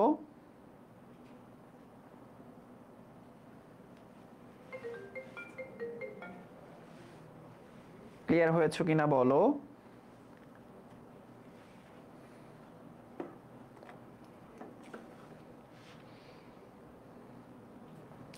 জোস ভাইয়া মানে কেমিস্ট্রি পানি পানি, এটা কোনো কথা? ওকে, নাম নেন। এমডি মাহিম লিখেছো, গল্প করতে করতে শিখলাম। ফাইন, আজকে সবকিছু তো গল্প করতে করতেই শিখে ফেললা। পাওয়ার প্লে প্রোগ্রামটাও হবে অনেকটা এরকম যে গল্প করতে করতেই সবকিছু তোমরা দেখবা শিখে ফেলছো। হ্যাঁ, গল্প করতে করতেই দেখবা সবকিছু তোমরা শিখে ফেলছো। হ্যাঁ, ওকে ফাইন ফাইন, এগুলো বুঝতাম না, আলহামদুলিল্লাহ এখন বুঝছি, ক্রিস্টাল ক্লিয়ার। এইবার আমরা চলে যাব সিকিউ পার্টে। দেখবা সিকিউ পার্ট খুব সহজেই সলভ হয়ে যাবে। হ্যাঁ, সিকিউ পার্ট দেখবা খুব সহজেই সলভ হয়ে যাবে। আমরা বেশ কিছু সিকিউ রেখেছি, দেখবা খুব সহজেই এই সিকিউগুলো সলভ হয়ে যাবে। আমরা একটা একটা করে সিকিউ ধরবো এবং চেষ্টা করব সেই সিকিউটা সলভ করে ফেলার। হ্যাঁ, ওকে ফাইন। তোমাদের একটা হ্যাঁ, ক্লাস শেষে পিডিএফটা ক্যাপশনে অ্যাড করে দেওয়া হবে। আর আরেকটা ব্যাপার সেটা হচ্ছে তোমাদের এইচডাব্লিউটা হচ্ছে পর্যায় সারণী ড্র করে তারপর বন্দিবাসা স্কুল গ্রুপে পোস্ট করা। ঠিক আছে, পর্যায় সারণী অবশ্যই সবাই ড্র করবা। ঠিক আছে, আর এই বিক্ষ আইদিদের গল্পটা মাথায় রাখবা। তো চলো আমরা সিকিউ সলভ করা শুরু করি। ঢাকা বোর্ড 2022-এর একটা প্রশ্ন দেখতে পাচ্ছি আমরা। ঢাকা বোর্ড 2022-এর একটা প্রশ্ন দেখতে পাচ্ছি। ঠিক আছে, আমরা একটু প্রশ্নটা অ্যানালাইসিস করি। সোডিয়াম, এরপর হচ্ছে কিউ এক্স ওয়াই, তারপর নিয়ন জেড আর। ঠিক আছে, P Q X Y Z R প্রতীকী অর্থে ব্যবহৃত হয়। ইলেকট্রন আসক্তি কাকে বলে? হ্যাঁ, ইলেকট্রন আসক্তি কাকে বলে? ইলেকট্রন আসক্তি কাকে বলে? দেখো, ইলেকট্রন আসক্তি হচ্ছে দেখো এইভাবে আমরা মনে রাখবো, মোল মোল মোল। হ্যাঁ, মোল মোল এবং মোল। এরপর কি? এরপর দেখো ঠিক যেভাবে তোমরা এই জিনিসপত্রগুলো মনে রাখবা। গ্যাসীয় অবস্থায় 1 মোল পরমাণু, গ্যাসীয় অবস্থায় 1 মোল পরমাণু 1 মোল ইলেকট্রন গ্রহণ। যেমন মাদকাসক্ত আর ইলেকট্রন আসক্ত সেম। মাদকাসক্ত মানে মাদক গ্রহণ করা, ইলেকট্রন আসক্ত মানে ইলেকট্রন গ্রহণ করা। 1 মোল ইলেকট্রন গ্রহণ করে 1 মোল ঋণাত্মক আয়নে পরিণত হলে যে পরিমাণ তাপ শক্তি নির্গত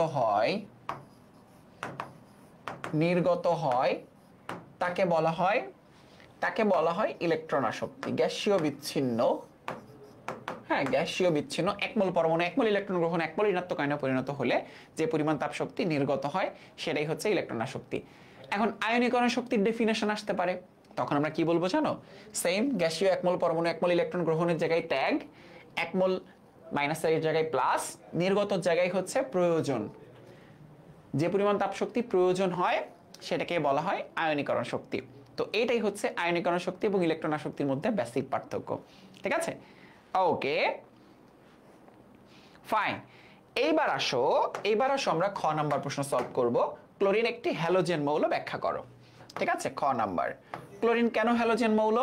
ক্লোরিন হ্যালোজেন মৌল, এটার পেছনে কারণ হচ্ছে দুইটা। 17 1s2 2s2 2p6 3s2 3p5। তো দেখো, হ্যালোজেনের প্রথম বৈশিষ্ট্য হচ্ছে 1 নাম্বার বৈশিষ্ট্য, শেষ কক্ষপথে 7টি ইলেকট্রন থাকবে। 7টা ইলেকট্রন আছে, গ্রুপ 17 এর মৌল। আর এরা হচ্ছে সামুদ্রিক লবণ উৎপাদনকারী। এরা হচ্ছে সামুদ্রিক লবণ উৎপাদনকারী। ঠিক আছে, এবং এদের আচরণ হচ্ছে হ্যালাইড সমূহের মতো। হাইড্রোজেনের সাথে এরা হাইড্রোহ্যালাইড প্রস্তুত করে ফেলে। সো মেজরলি এই দুটা পয়েন্ট দিলেই তোমার উত্তরটা হয়ে যাবে। খুবই সহজ প্রশ্ন। ঠিক আছে, খুবই সহজ প্রশ্ন। পরের গ এবং ঘ তে চলে যাব। পারমাণবিক ভর পর্যায় সারণীর মূল ভিত্তি নয়। উদ্দীপকের জেড এবং কিউ এর আলোকে ব্যাখ্যা করো, উদ্দীপকের জেড এবং কিউ এর আলোকে ব্যাখ্যা করো। যেমন দেখো এখানে বলেছে হাই লি না, এটা হচ্ছে লি না, এটা হচ্ছে পটাশিয়াম। হ্যাঁ, আর এখানে দেখো নিয়ন, এটা হচ্ছে আর্গন। হ্যাঁ, নিয়ন। এরপর নিচে হাইড্রোজেন হিলিয়াম, লিথিয়াম, ব্যারিলিয়াম। দেখো লিনাকে আমরা গ্রুপের কনসেপ্ট থেকে জানছি। আর এদিকে হচ্ছে নিয়ন, যেহেতু হিলিয়াম, নিয়ন, আর্গন। তো এবার আসে দেখো পারমাণবিক ভর পর্যায় সারণীর মূল ভিত্তি নয়, এইটার ব্যাখ্যাটা দেখো। এইটার ব্যাখ্যা আমরা কিন্তু দুইটা জায়গা থেকে জানি। এক হচ্ছে আর্গন এবং পটাশিয়াম। আর্গনের ক্ষেত্রে দেখো পারমাণবিক ভর কত, আর্গনের হচ্ছে 40 এবং পটাশিয়ামের হচ্ছে 39। তারপরেও দেখো আর্গনের পরে পটাশিয়ামের অবস্থান, এগুলা কি ভর? তারপরে পারমাণবিক ভরের সিকোয়েন্স অনুযায়ী কিন্তু সাজানো হয়নি, যেখানে আর্গন 18, পটাশিয়াম হচ্ছে 19। তাহলে সাজানোটা হলো কিভাবে? পারমাণবিক সংখ্যা অনুযায়ী সাজানো হলো, রাইট? পারমাণবিক সংখ্যা অনুযায়ী সাজানো হয়েছে, তাই না? পারমাণবিক সংখ্যা অনুযায়ী সাজানো হয়েছে। ক্লিয়ার? পারমাণবিক সংখ্যা অনুযায়ী সাজানো হয়েছে। ওকে, পারমাণবিক সংখ্যা অনুযায়ী সাজাইছি আমরা। ঠিক আছে, আশা করছি এটা বুঝতে পেরেছো। পারমাণবিক সংখ্যা অনুযায়ী সাজাইছি আমরা।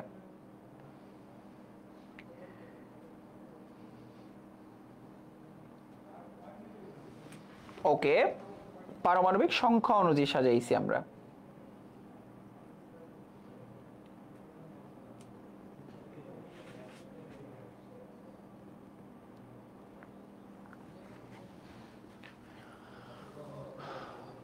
ওকে, তো আর্গন আর পটাশিয়ামের ক্ষেত্রে দেখো কনসেপ্টটা এরকম। আবার ধরো তোমাদের এরকম আছে, নিশ্চয়ই তোমরা দেখেছো, টেলুরিয়াম এবং আয়োডিন। এটা হচ্ছে 52, এটা হচ্ছে 53। তো দেখা যায় এইটা হচ্ছে 127.6 এবং আয়োডিন হচ্ছে 126.9। তাহলে দেখো আয়োডিনের পারমাণবিক ভর কিন্তু কম, তারপরেও কিন্তু আয়োডিনের অবস্থান কিন্তু টেলুরিয়ামের পরে। এইটা হচ্ছে সংখ্যা 52, এটা হচ্ছে সংখ্যা, আর এইটা হচ্ছে ভর। ঠিক আছে, তাহলে দেখো পর্যায় সারণীতে বেশ কয়েকটা জায়গায় পারমাণবিক ভর অনুযায়ী সাজানোর পরে সমস্যা হয়, পরবর্তীতে সেটা মোশলে কর্তৃক পারমাণবিক ভর অনুযায়ী যখন সাজানো হয় তখন এটা সমাধান হয়ে যায়। ঠিক আছে, তাহলে পারমাণবিক ভর পর্যায় সারণীর মূল ভিত্তি নয়, ইলেকট্রন বিন্যাস বা পারমাণবিক সংখ্যাটাই হচ্ছে পর্যায় সারণীর মূল ভিত্তি। ঠিক আছে, ফাইন। এবার আসো আমরা ঘতে চলে যাব। PQXY মৌলসমূহকে পারমাণবিক আকারের ঊর্ধ্ব অনুযায়ী সাজাও। PQXY।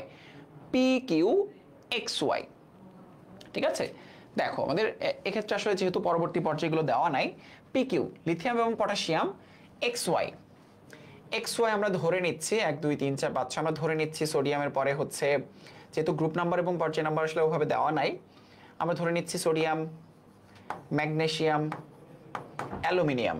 তাহলে লিথিয়াম, পটাশিয়াম, ম্যাগনেসিয়াম, অ্যালুমিনিয়াম। আমরা জানি আকার যেহেতু বাম থেকে ডানে গেলে ছোট হয় এবং উপর থেকে নিচের দিকে গেলে বড় হতে থাকে। ঠিক আছে, উপর থেকে নিচের দিকে গেলে বড় হতে থাকে, বাম থেকে ডানে গেলে ছোট হতে থাকে। তাহলে আমরা এদের ইলেকট্রন বিন্যাসটা করি। 1s2 2s1, potassium 1s2 2s2 2p6 3s2 3p6 4s1, magnesium দেখো 1s2, হ্যাঁ 1s2 2s2 2p6 3s2, aluminium 1s2 2s2 2p6 3s2 3p1। তো এদের মধ্যে যদি কম্পেয়ার করা হয়, এটা সর্বশেষ 2s1, এর সর্বশেষ 4s1, এর সর্বশেষ 3s2, এটা সর্বশেষ 3s2 3p1। বাম থেকে যখন ডানে যাচ্ছি তখন কিন্তু আকার কমতেছে। অ্যালুমিনিয়াম ছোট, ম্যাগনেসিয়ামের থেকে ছোট, কিন্তু লিথিয়াম তো তার থেকেও ছোট। তাহলে হিসাবটা হচ্ছে এরকম, লিথিয়াম সবার থেকে ছোট, এরপর বড় হচ্ছে অ্যালুমিনিয়াম, এরপর অ্যালুমিনিয়াম কেন? কারণ সর্ববহিস্থ স্তরে 3টা ইলেকট্রন, এরপর ম্যাগনেসিয়াম এবং সব থেকে বড় হচ্ছে পটাশিয়াম। ঠিক আছে, এইটা হচ্ছে সিকোয়েন্স। হ্যান্ড নোট শেয়ার করবা হচ্ছে বন্দিপাশলা স্কুল গ্রুপে। হ্যান্ড নোট কোথায় শেয়ার করব? বন্দিপাশলা স্কুল গ্রুপে শেয়ার করবে। ঠিক আছে, ফাইন। তো এই হচ্ছে আকারের ব্যাখ্যা, পারমাণবিক আকারের ঊর্ধ্বক্রম অনুযায়ী সাজানো। ঠিক আছে, তাহলে আকার কি হয়? বাম থেকে ডানের দিকে গেলে একই পর্যায়ে ইলেকট্রন বাড়ে। ইলেকট্রন বাড়লে নিউক্লিয়াসের প্রতি আকর্ষণ বাড়তে থাকে। নিউক্লিয়াসের প্রতি যত আকর্ষণ বাড়বে তত তার আকার সংকুচিত হতে থাকবে। ঠিক আছে, আর উপর থেকে নিচের দিকে যত যেতে থাকবে তত শক্তি স্তর বাড়তে থাকবে, শক্তি স্তর বড় হতে থাকবে। তত যদি শক্তি স্তর বড় হতে থাকে তখন কি হবে? তখন আকারে তারা বড় হতে থাকবে। সো দেখবা আকার রিলেটেড অনেক সিকিউ তোমরা দেখতে পাবে। ঠিক আছে, ফাইন। তো তোমরা যারা আমাদের এই যে এসএসসি 25 পাওয়ার প্লে প্রোগ্রামে এখনো অ্যাডমিট হওনি, আমাদের ক্যাপশনে লিংক দেওয়া আছে, আমাদের পিন কমেন্টে লিংক দেওয়া আছে, ঝটপট তোমরা অ্যাডমিট হয়ে যেও। এবং এই একটা প্রোগ্রামেই তোমাদের এসএসসি লেভেলের সকল বিষয়ের সম্পূর্ণ প্রিপারেশন আমরা কমপ্লিট করতে হেল্প করব। এই একটা প্রোগ্রামের মাধ্যমে তোমার প্রস্তুতি যদি হয়ে থাকে এখনো 0, তাহলে সেটাকে 100-তে নিয়ে যেতে যা যা এফোর্ট দেওয়া লাগবে সমস্ত এফোর্ট আমরা তোমাদেরকে দিব। ঠিক আছে, সো একদম চিন্তা করো না, তুমি এবং তোমার বন্ধুদেরকে এই ফ্রি ক্লাসগুলো দেখাতে পারো এবং বলতে পারো যে হ্যাঁ, বন্দিপাশলার পাওয়ার প্লে প্রোগ্রামটা ভালো হয়। ঠিক আছে, অলরেডি রিভিউ দেখেছো তোমরা, ভর্তি হওয়ার সাথে সাথে কিন্তু বিগত বছরের আর্কাইভ ক্লাসও পেয়ে যাচ্ছ। ঠিক আছে, আশা করছি তোমরা সবাই এই ব্যাপারগুলো যাচাই করে অ্যাডমিট হয়ে যাবে। পরের সিকিউতে চলে যাব। 12, 19 এবং 20 মেন্ডেলিফের পর্যায় সূত্রটি লিখো। ঠিক আছে, মেন্ডেলিফের পর্যায় সূত্রটা লিখো। আর হিলিয়ামকে 18 রাখা হয় কেন? ঠিক আছে, মেন্ডেলিফের পর্যায় সূত্র, যদি মৌলসমূহকে মেন্ডেলিফ যেহেতু বলেছে, হ্যাঁ, মেন্ডেলিফের পর্যায় সূত্র, তাহলে মৌলসমূহকে পারমাণবিক ভর অনুযায়ী যদি সাজানো হয়, যদি মৌলসমূহকে পারমাণবিক ভর অনুযায়ী সাজানো হয়, তাহলে তাদের ভৌত ও রাসায়নিক ধর্মাবলী পর্যায়ক্রমে আবর্তিত হবে। যদি মৌলসমূহকে পারমাণবিক ভর অনুযায়ী সাজানো হয় তাহলে তাদের ভৌত এবং রাসায়নিক ধর্মাবলী পর্যায়ক্রমে আবর্তিত হবে। ঠিক আছে, আচ্ছা, এবার হিলিয়ামকে কেন গ্রুপ 18-তে রাখা হয়? দেখো, হিলিয়াম 1s2 এর পেছনে রাখার সবথেকে বড় কারণ হচ্ছে এর সর্ববহিস্থ স্তর ইলেকট্রন দ্বারা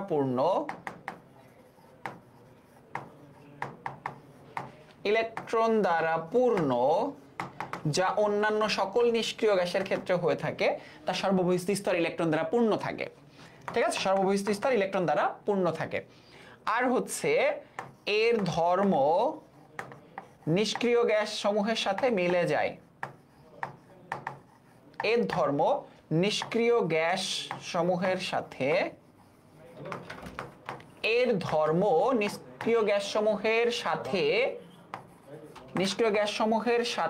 মিলে যায়।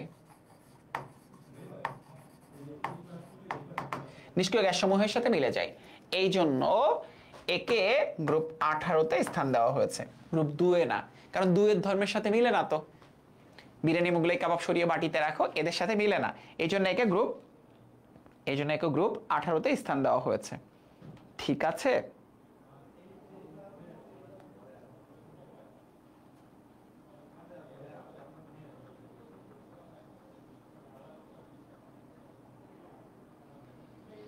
গ্রুপ 18-তে স্থান দেওয়া হয়েছে। ঠিক আছে, আশা করছি তোমরা এটা ক্লিয়ার হয়ে গিয়েছো। বেসিক বোঝার পরে দেখবা এই প্রশ্নগুলো তোমাদের কাছে একদম পানি পানি লাগবে। মৌলের অবস্থা নির্ণয় করো, পর্যায় সারণীতে মৌলের অবস্থা নির্ণয় করো।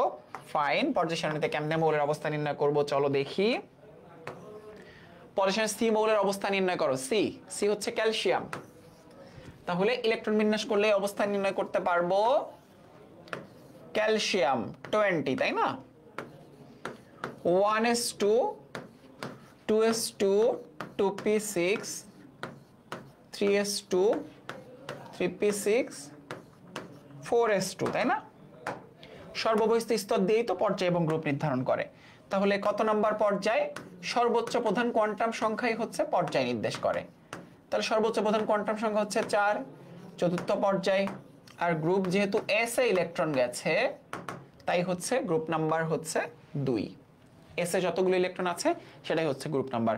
যদি পি তে ইলেকট্রন যেত তাহলে এস প্লাস পি প্লাস 10, যদি ডি তে যেত তাহলে এস প্লাস ডি তেই আমরা আইডেন্টিফাই করতাম। ঠিক আছে, এস প্লাস ডি দিয়ে আইডেন্টিফাই করতাম। পারমাণবিক ব্যাসার্ধের ক্রম বিশ্লেষণ তোমরা করে ফেলো তো দেখি এবিসি এর ক্ষেত্রে।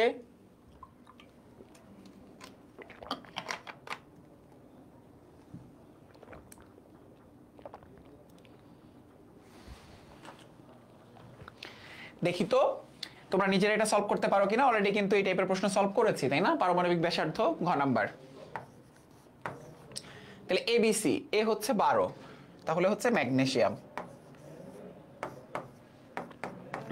1s2 2s2 2p6 3s2। এরপর বি হচ্ছে 19, বি হচ্ছে 19 মানে হচ্ছে potassium, potassium 19 1s2 2s2 2p6 3s2 3p6 4s1। আর সি হচ্ছে calcium 20 1s2 2s2 2p6 3s2 3p6 4s2। তাহলে দেখো 3s2 4s1 4s2 আমরা কি বলেছি, একই পর্যায়ে বাম থেকে ডানের দিকে গেলে ব্যাসার্ধ ছোট হতে থাকে, কারণ নিউক্লিয়াসের প্রতি আকর্ষণ বাড়তে থাকে। তাহলে পটাশিয়াম থেকে ক্যালসিয়াম কিন্তু ছোট, পটাশিয়াম থেকে ক্যালসিয়াম ছোট, আর সব থেকে ছোট হচ্ছে ম্যাগনেসিয়াম। তাহলে ম্যাগনেসিয়ামের থেকে ক্যালসিয়াম হচ্ছে বড়, আর ছোট হচ্ছে আরেকটু বড় হচ্ছে পটাশিয়াম, কারণ সর্বভৌমিক স্তরে একটা ইলেকট্রন। চতুর্থ শক্তি স্তরে একটা ইলেকট্রন নিউক্লিয়াসকে যতটুকু বলে আকর্ষণ করে, দুইটা ইলেকট্রন আরেকটু বেশি বলে আকর্ষণ করে। তখন কি হয়ে যায়, দুইটা ইলেকট্রন যেহেতু আরেকটু বেশি বলে আকর্ষণ করে, তার মানে ক্যালসিয়াম হচ্ছে পটাশিয়ামের থেকে ছোট, আর ম্যাগনেসিয়াম তো সবার থেকে ছোট। So that's it. খুবই সহজ প্রশ্ন এবং খুবই সহজ অ্যান্সার, সহজ প্রশ্ন এবং সহজ অ্যান্সার, তাই না? তাহলে দেখো আমরা কিন্তু বেশ কয়েকটা সিকিউ সলভ করে ফেললাম এবং অনেক ইজি এই সিকিউ গুলো। ঠিক আছে, এই সিকিউ গুলো দেখো অনেক ইজি, এবং এগুলো করলে তুমি দেখবা তোমার পর্যায় সারণী থেকে আসা প্রশ্নগুলো তোমার কাছে অনেক সহজ মনে হচ্ছে। ঠিক আছে, তুমি কারণ বেসিক পড়ে নিয়েছো।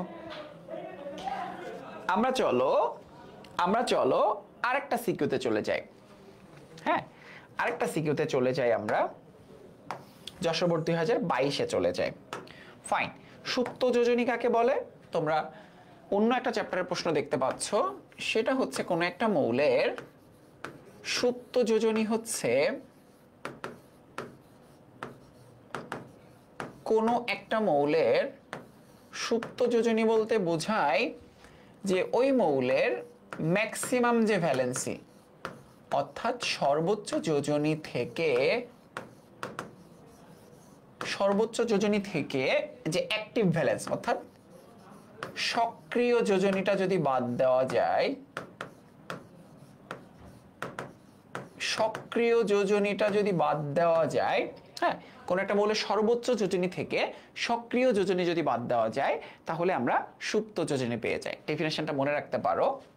ঠিক আছে, পঞ্চম অধ্যায়ে এটা নিয়ে অনেক বিস্তারিত আলোচনা আছে।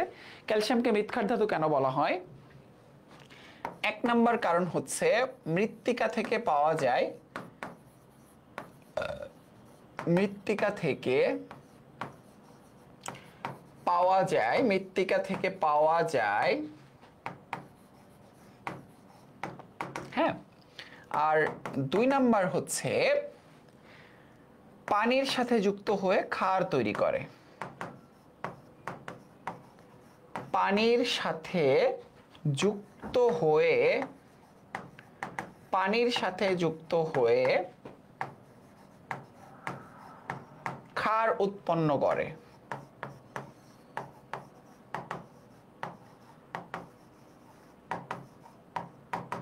পানির সাথে যুক্ত হয়ে ক্ষার উৎপন্ন করে। ঠিক আছে, পানির সাথে যুক্ত হয়ে ক্ষার উৎপন্ন করে, মৃত্তিকা থেকে পাওয়া যায় এবং পানির সাথে যুক্ত হয়ে ক্ষার উৎপন্ন করে। ঠিক আছে, তাহলে দেখো এই জন্য ক্যালসিয়ামকে, শুধু ক্যালসিয়াম না, বিরিয়ানি মোগলাই কাবাব সরিয়ে বাটিতে রাখো, যাদের কথা হচ্ছে সবার ক্ষেত্রে আসলে এরা পানির সাথে যুক্ত হয়ে ক্ষার উৎপন্ন করে। আমরা গ ঘতে চলে যাই। ওয়াই পর্যায়ের মৌলগুলো ওয়াই পর্যায়ের মৌলগুলোর, ঠিক আছে, পারমাণবিক আকারের ক্রম ব্যাখ্যা করো। এরা কোন পর্যায়ের মৌল? যেমন দেখো এটা হচ্ছে লিথিয়াম, লিথিয়াম লি না কে, তাহলে পটাশিয়াম, পটাশিয়ামের পরের মৌলকে দেখো এখানে গ্রুপ আর পর্যায়ে কিন্তু বলে দেয়নি, গ্রুপ আর পর্যায়ে কিন্তু বলে দেয়নি, কোনো প্রচলিত মৌল নয়। লিনাকে রুবি ছেঁচে ফেলেছে, তাহলে কিউ ই স্ট্রনশিয়াম, তাহলে বিরানি মোগলাই কাবাব সরিয়ে বাটিতে রাখো, এটা হচ্ছে বিরানি, এটা হচ্ছে মোগলাই, এটা হচ্ছে কাবাব। পটাশিয়াম আর ক্যালসিয়ামের আকার তো অলরেডি আমি এক্সপ্লেন করেছি, পটাশিয়ামের সর্ববিস্তীর স্তর 4s1, ক্যালসিয়াম 4s2, তাহলে একই পর্যায়ে ইলেকট্রন বেশি থাকলে বেশি আকর্ষণ করবে, তার মানে তখন ছোট হয়ে যাবে, তাহলে অবশ্যই আমাদের পটাশিয়ামের আকার ক্যালসিয়ামের থেকে বড়, বাম থেকে ডানে গেলে কিন্তু ছোট হতে থাকে। কিউ গ্রুপের মৌলগুলো, কিউ গ্রুপের মৌলগুলোর আয়নীকরণ শক্তির ক্রম বিশ্লেষণ করো। ঘ নাম্বার, কিউ গ্রুপ মানে হচ্ছে বেরিলিয়াম, ম্যাগনেসিয়াম, বিরিয়ানি মোগলাই কাবাব সরিয়ে বাটিতে রাখো, আমাদের ইলেকট্রন বিন্যাস করার প্রয়োজন নাই। আয়নীকরণ শক্তি বাম থেকে ডানের দিকে গেলে বাড়ে, কারণ আইত, উপর থেকে নিচের দিকে গেলে, উপর থেকে নিচের দিকে গেলে কমে, তাই না, কমে। কেন? কারণ আমরা জানি যে আয়নীকরণ শক্তি, আয়নীকরণ শক্তি ইনভার্সলি প্রপোর্শনাল টু ব্যাসার্ধ। তো একই গ্রুপে উপর থেকে নিচের দিকে গেলে কি হবে? উপর দিকে গেলে ব্যাসার্ধ কমবে, উপর থেকে নিচের দিকে গেলে ব্যাসার্ধ বাড়ে, তাহলে আয়নীকরণ শক্তির মান কমে যেতে থাকবে, দ্যাটস ইট। ঠিক আছে, উপর থেকে নিচের দিকে গেলে ব্যাসার্ধ বড় হতে থাকে, খুব সহজেই সেখান থেকে ইলেকট্রনটা বের করে নিয়ে চলে আসা যায়। যত সহজে ইলেকট্রনটা বের করে নিয়ে চলে আসতে পারবো, আয়নীকরণ শক্তির ভ্যালু তত কম। তাহলে উপর থেকে নিচের দিকে গেলে আয়নীকরণ শক্তির ভ্যালু কমতে থাকবে। জাস্ট তোমরা ব্যাসার্ধ এবং আকারটা মাথায় রাখবা, যে ব্যাসার্ধ এবং আকারটা কিভাবে কাজ করে। ব্যাসার্ধ বা আকার যেভাবে কাজ করে আলটিমেটলি সেটার ব্যস্তানুপাতিক হচ্ছে আয়নীকরণ শক্তি, ইলেকট্রন শক্তি। তো এই কথা, মানে একদম সিম্পল, এগুলোর ব্যাখ্যা একদম সিম্পল। ঠিক আছে, আপনার কাছে আছে হ্যান্ড নোটটা? আমি দিয়ে দিব, যে আর জীবন, আমি হ্যান্ড নোটটা দিয়ে দিব তোমাদেরকে। হ্যাঁ, চিন্তা করো না, হ্যান্ড নোটটা কি করব তোমাদেরকে আমি দিয়ে দিব। ঠিক আছে, হ্যান্ড নোটটা দিয়ে দিব। এতটুকু বুঝেছো তোমরা? এটার গ এবং ঘ কি বুঝতে পেরেছো? এটার গ এবং ঘ কি ক্লিয়ার হইছে? আমাকে জানাও ক্লিয়ার হইছে কিনা। এক ক্লাস অনেকক্ষণ হবে তা না, এমসিকিউ পড়াবো তারপর ছুটি দিয়ে দিব, এরপর এমসিকিউ পড়িয়ে তারপর ছুটি দিব।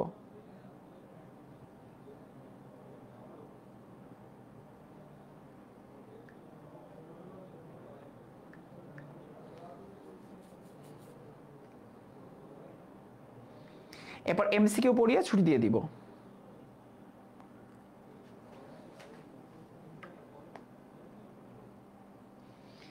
ওকে ফাইন, অনেক অনেক অনেক সুন্দর, বুঝতে পেরেছি ফাইন।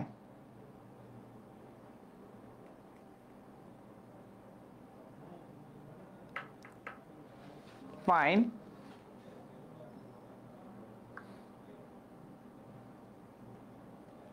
আশা করছি তোমরা যে রসায়নের বস আমি জানি অনেক জোস, ফুললি ওয়াটার পানি পানি না। এবার চলো তাইলে আমরা এমসিকিউতে চলে যাই।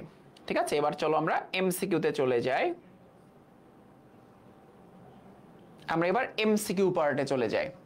ঠিক আছে ফাইন, সবাই আমি উত্তর করার আগে আগে কিন্তু তোমরা উত্তর দিয়ে ফেলবা। এমসিকিউতে আমি উত্তর দেওয়ার আগেই কিন্তু তোমরা উত্তর দিয়ে ফেলবা। ঠিক আছে, তাইলে বুঝবো যে তোমরা এই টপিকের উপর বস হয়ে গেছো। ফাইন, তো চলো, ইলেকট্রন আসক্তি কোন মৌলের সব থেকে কম? ইলেকট্রন আসক্তি সব থেকে কম, তাহলে আমরা কি মাথায় রাখবো?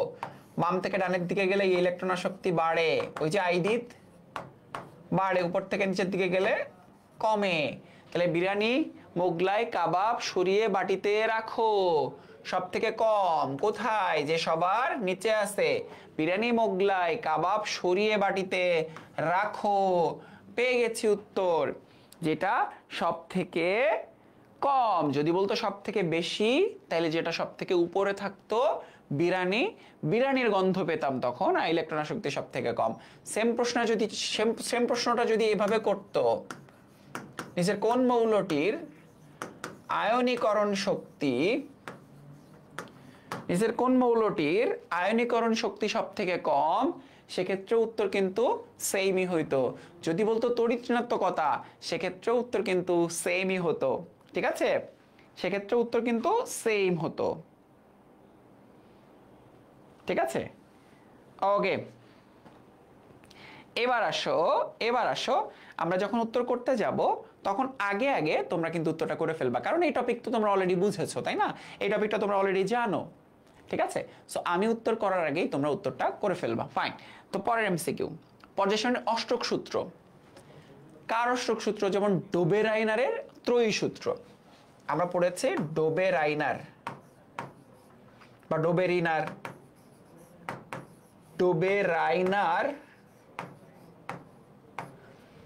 ডোবেরাইনার এর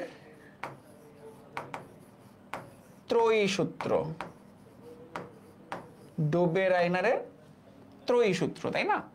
ডোবেরাইনারের ত্রয়ী সূত্র, ত্রয়ী। ঠিক আছে, ডোবেরাইনারের ত্রয়ী সূত্র। ফাইন। তাহলে এবার বলো অষ্টক সূত্রটা কার? অষ্টক সূত্রটা কার? এটা হচ্ছে ডোবেরাইনারের ত্রয়ী সূত্র। তাহলে অষ্টক সূত্র কার? অষ্টক সূত্রটা হচ্ছে নিউল্যান্ডের অষ্টক সূত্র, নিউল্যান্ড। ঠিক আছে, নিউল্যান্ডের অষ্টক সূত্র, নিউল্যান্ডের অষ্টক সূত্র। ঠিক আছে, ডোবেরাইনারের ত্রয়ী সূত্র আর একটা হচ্ছে নিউল্যান্ডের অষ্টক সূত্র। ঠিক আছে, নিউল্যান্ডের অষ্টক সূত্র। ওকে, ফাইন। তো তোমাদের অনেকেরই হয়তো এটা জানা নাই, কিন্তু নিউল্যান্ডের অষ্টক সূত্র এটা একটু মাথায় রাখতে হবে তোমাদেরকে। এরপর আসো 16 মৌলটির অবস্থান পর্যায় সারণীর কোন গ্রুপে? হ্যাঁ, এ হচ্ছে 16 পারমাণবিক সংখ্যা। 16 যদি পারমাণবিক সংখ্যা হয়, 1s2, 2s2, 2p6, 3s2, 3p4, এটা হচ্ছে ভ্যালেন্স শেল। এখানে s প্লাস p যদি হয়, তাইলে সিস্টেমটা হচ্ছে s প্লাস p প্লাস 10, তাহলে 2 প্লাস 4 প্লাস 10, তাহলে হচ্ছে 16 নম্বর গ্রুপে। মানে এরা হচ্ছে চালকোজেন। ও এসএসসি তে পড়ে লোভে, দেখেছো না? ও এস এসসি, সেলেনিয়াম, টেলুরিয়াম, পোলোনিয়াম, লিভারমোনিয়াম, এরা সবাই হচ্ছে চালকোজেন। এদের সবার নাম হচ্ছে চালকোজেন। বলেছিলাম এই বেসিকগুলো কাজে লাগবে, পর্যায় সারণীর বেসিক কাজে লাগবে। চালকোজেন মানে হচ্ছে আকরিক উৎপাদনকারী। গ্রুপ 16তে আমরা কিন্তু চালকোজেন সম্পর্কে বেশ ভালো মতো জেনেছি, তাই না? ও এসএসসি তে পড়ে লোভে, oxygen, sulphur, selenium, tellurium, polonium, livermorium, ওই ছন্দটা কি কাজে লাগছে না? কাজে লাগছে কিন্তু ছন্দটা। ঠিক আছে, ও এসএসসি তে পড়ে লোভে, ও এসএসসি তে পড়ে লোভে, oxygen, sulphur, selenium, tellurium, polonium এবং লিভারমোনিয়াম। ঠিক আছে, ফাইন। নিউল্যান্ডের অষ্টক সূত্র, এই যে দেখি তোমরা সবাই ভালো মতো অ্যান্সার করে ফেলছো, খুবই ভালো, খুবই ভালো।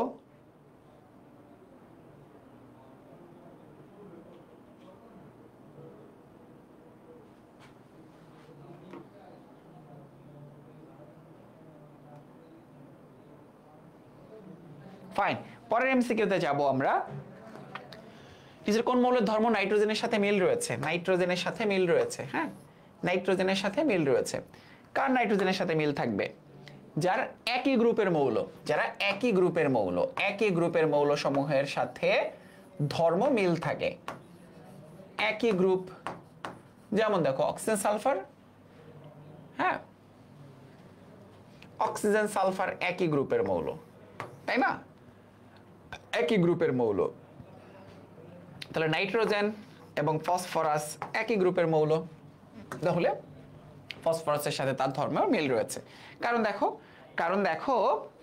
দেখো একই গ্রুপের মৌলসমূহকে কেন ওই গ্রুপেই দেওয়া হয়েছে? কারণ তাদের মধ্যে ধর্মে মিল রয়েছে, যা রাসায়নিক ক্রিয়া বিক্রিয়াতে মিল রয়েছে, তাই একই গ্রুপে দেওয়া হয়। যেমন দেখো হাইলিনাকে রবি সেচে ফেলেছে, সবাই একই গ্রুপের, কারণ তাদের ধর্মে মিল রয়েছে, বিক্রিয়াতে মিল রয়েছে। ঠিক আছে, ফাইন। পরবর্তী এমসিকিউতে চলে যাব। অ্যাক্টিনাইট সারির মৌলের সংখ্যা কত? ল্যান্থানাইট 15টা, এবং অ্যাক্টিনাইড হচ্ছে 15টা। ঠিক আছে, অ্যাক্টিনাইড হচ্ছে 15টা। তবে মাথায় রাখতে হবে অ্যাক্টিনাইড কত নাম্বার থেকে কত নাম্বার পর্যন্ত? 89 থেকে 103 পর্যন্ত, অর্থাৎ অ্যাক্টিনিয়াম থেকে লরেনসিয়াম পর্যন্ত, তাই না? ওকে, 89 থেকে 103 পর্যন্ত। এবং এইটার পর্যায় কত? এটার পর্যায় হচ্ছে 7 এবং গ্রুপ নাম্বার কত? গ্রুপ নাম্বার হচ্ছে 3। এগুলোও কিন্তু মাথায় রাখতে হবে। ল্যান্থানাইড কত? ল্যান্থানাইড হচ্ছে 57 থেকে 71 পর্যন্ত, মানে হচ্ছে ল্যান্থানাম থেকে লুটেশিয়াম পর্যন্ত, রাইট? এইটার পর্যায় কত? 6 এবং এইটার গ্রুপ কত? গ্রুপ হচ্ছে 3। এগুলোও কিন্তু এমসিকিউতে আসতে পারে। ল্যান্থানাইড অ্যাক্টিনাইড আলাদা আলাদা ভাবে আসতে পারে। ঠিক আছে, ল্যান্থানাইড সমূহ হচ্ছে 57 থেকে 71 পর্যন্ত, পর্যায় হচ্ছে 6, গ্রুপ নাম্বার হচ্ছে 3। আশা করছি মনে থাকবে তোমাদের। কোন মৌলটির আয়নীকরণ শক্তির মান বেশি? আয়নীকরণ শক্তির মান বাম থেকে ডানে গেলে কি হয়? বাম থেকে ডানের দিকে গেলে বৃদ্ধি পায়, বাড়ে। আর উপর থেকে নিচের দিকে গেলে কমে। নাইট্রোজেন, ফ্লোরিন, আচ্ছা ফ্লোরিন এবং ক্লোরিন, ফ্লোরিনের নিচে ক্লোরিন, একই গ্রুপে নাইট্রোজেন, ফসফরাস হচ্ছে এখানে। তাহলে বলেছে সব থেকে বেশি, বেশি তার মানে ডানের দিকে গেলে বাড়ে, উপরের দিকে গেলে বাড়ে, তাই না? তাহলে আমাদের কিভাবে চিন্তা করতে হবে? দেখো, সর্বডানে সবার উপরে, সর্বডানে সবার উপরে কে আছে? সর্বডানে সবার উপরে কে আছে? দেখো, সর্বডানে সবার উপরে, সবার ডানে, সবার ডানে আছে হচ্ছে উপরে একমাত্র ফ্লোরিন, এটাই হচ্ছে সবার উপরে অবস্থিত। তাহলে আমাদের সেক্ষেত্রে কারেক্ট অ্যান্সারটা হচ্ছে ফ্লোরিন। ঠিক আছে, কারেক্ট অ্যান্সারটা হচ্ছে ফ্লোরিন। এর আয়নীকরণ শক্তির মান সব থেকে বেশি। ইলেকট্রন আসক্তি হলে কিন্তু উত্তরটা হতো ক্লোরিন, ঝামেলা আছে। যদি হতো ইলেকট্রন আসক্তি, যদি ইলেকট্রন অ্যাফিনিটি হতো, তাহলে সেক্ষেত্রে উত্তর হতো ক্লোরিন। এর কিন্তু পরীক্ষায় আসতে পারে, কারণ এদের ক্ষেত্রে ক্লোরিন, ফ্লোরিন, ব্রোমিন, আয়োডিন, এই সিকোয়েন্সটা কিন্তু খুব ইম্পর্টেন্ট ইলেকট্রন অ্যাফিনিটির জন্য। এই সিকোয়েন্সটা কিন্তু খুব ইম্পর্টেন্ট ইলেকট্রন অ্যাফিনিটির জন্য। ঠিক আছে, সিকোয়েন্সটা কিন্তু very very important, very very important.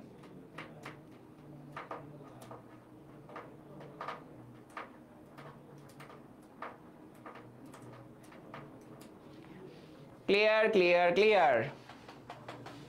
এই তো কিছুক্ষণের মধ্যে শেষ হয়ে যাবে।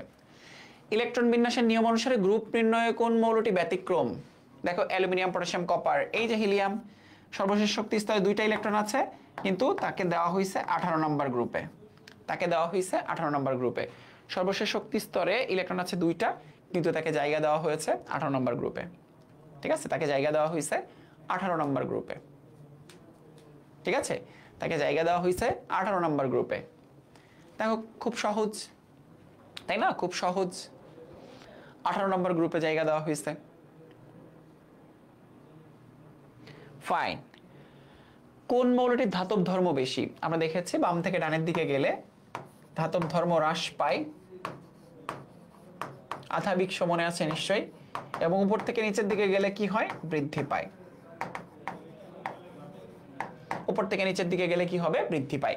বাম থেকে ডানের দিকে গেলে হ্রাস পায়, উপর থেকে নিচের দিকে গেলে বৃদ্ধি পায়।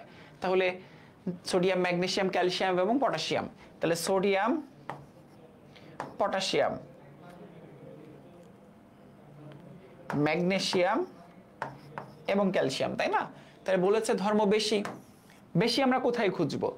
বেশি খুঁজবো হচ্ছে সর্ববামে সবার নিচে, সর্ববামে, বামে এবং সবার নিচে হচ্ছে পটাশিয়াম। তাহলে পটাশিয়ামের ধর্ম, ধাতব ধর্ম সব থেকে বেশি, পটাশিয়ামের ধাতব ধর্ম সব থেকে বেশি। ঠিক আছে, সি অ্যান্সার। কেন সি অ্যান্সার? ক্যালসিয়াম হবে না, সর্ববামে সবার নিচে বৃদ্ধি পায়, উপর থেকে নিচের দিকে গেলে বৃদ্ধি পায়, আবার ডান থেকে বামের দিকে আসলে বৃদ্ধি পায়। তার মানে এইভাবে গেলে বৃদ্ধি পায়, এইভাবে আসলে বৃদ্ধি পায়। এইভাবে মনে রাখবা, বৃদ্ধি পায়, তার মানে এটা দ্বারা বোঝায় সর্ববামে সবার নিচে, অপোজিটটা কি হয় জানো? যেগুলো বাম থেকে ডানে গেলে বাড়ে, সর্বডানে সবার উপরে, সর্বডানে সবার উপরে, সর্ববামে সবার নিচে, এইভাবে সেট করতে হয়। ঠিক আছে, যদি বেশি বলা হয় সর্বডানে সবার উপরে, সর্ববামে সবার নিচে। ঠিক আছে,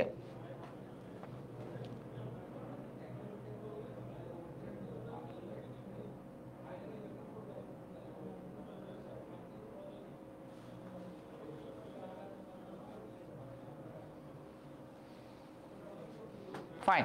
পরের এমসিকিউতে চলে যাচ্ছি। পর্যায় সারণীর মূল ভিত্তি কি? ইলেকট্রন বিন্যাস থাকে ইলেকট্রন বিন্যাস, ইলেকট্রন বিন্যাস না থাকলে পারমাণবিক সংখ্যা। ইলেকট্রন বিন্যাস থাকে ইলেকট্রন বিন্যাস, আর যদি ইলেকট্রন বিন্যাস না থাকে তাহলে পারমাণবিক সংখ্যা। পর্যায় সারণীর বাম হতে ডানে গেলে, বাম থেকে ডানে গেলে ধাতব ধর্ম হ্রাস পায়। ঠিক আছে, আয়নীকরণ শক্তি বৃদ্ধি পায়। পারমাণবিক ব্যাসার্ধ বাম থেকে ডানে গেলে বাড়ে না, বাম থেকে ডানে গেলে পারমাণবিক ব্যাসার্ধ কমে যায়, ধাতব ধর্ম হ্রাস পায়, আর আয়নীকরণ শক্তি বৃদ্ধি পায়। ঠিক আছে, 1 এবং 2।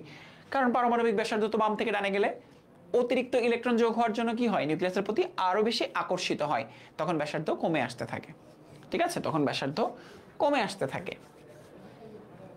ওকে, তখন ব্যাসার্ধ বেশ কমে আসতে থাকে। আর ব্যাসার্ধ যখন কমে যেতে থাকে তখন এই বাক্যটা ভুল, পারমাণবিক ব্যাসার্ধ বাড়ে লিখেছে, পারমাণবিক ব্যাসার্ধ তো কমে।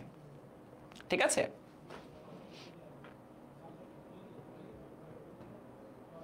ফাইন।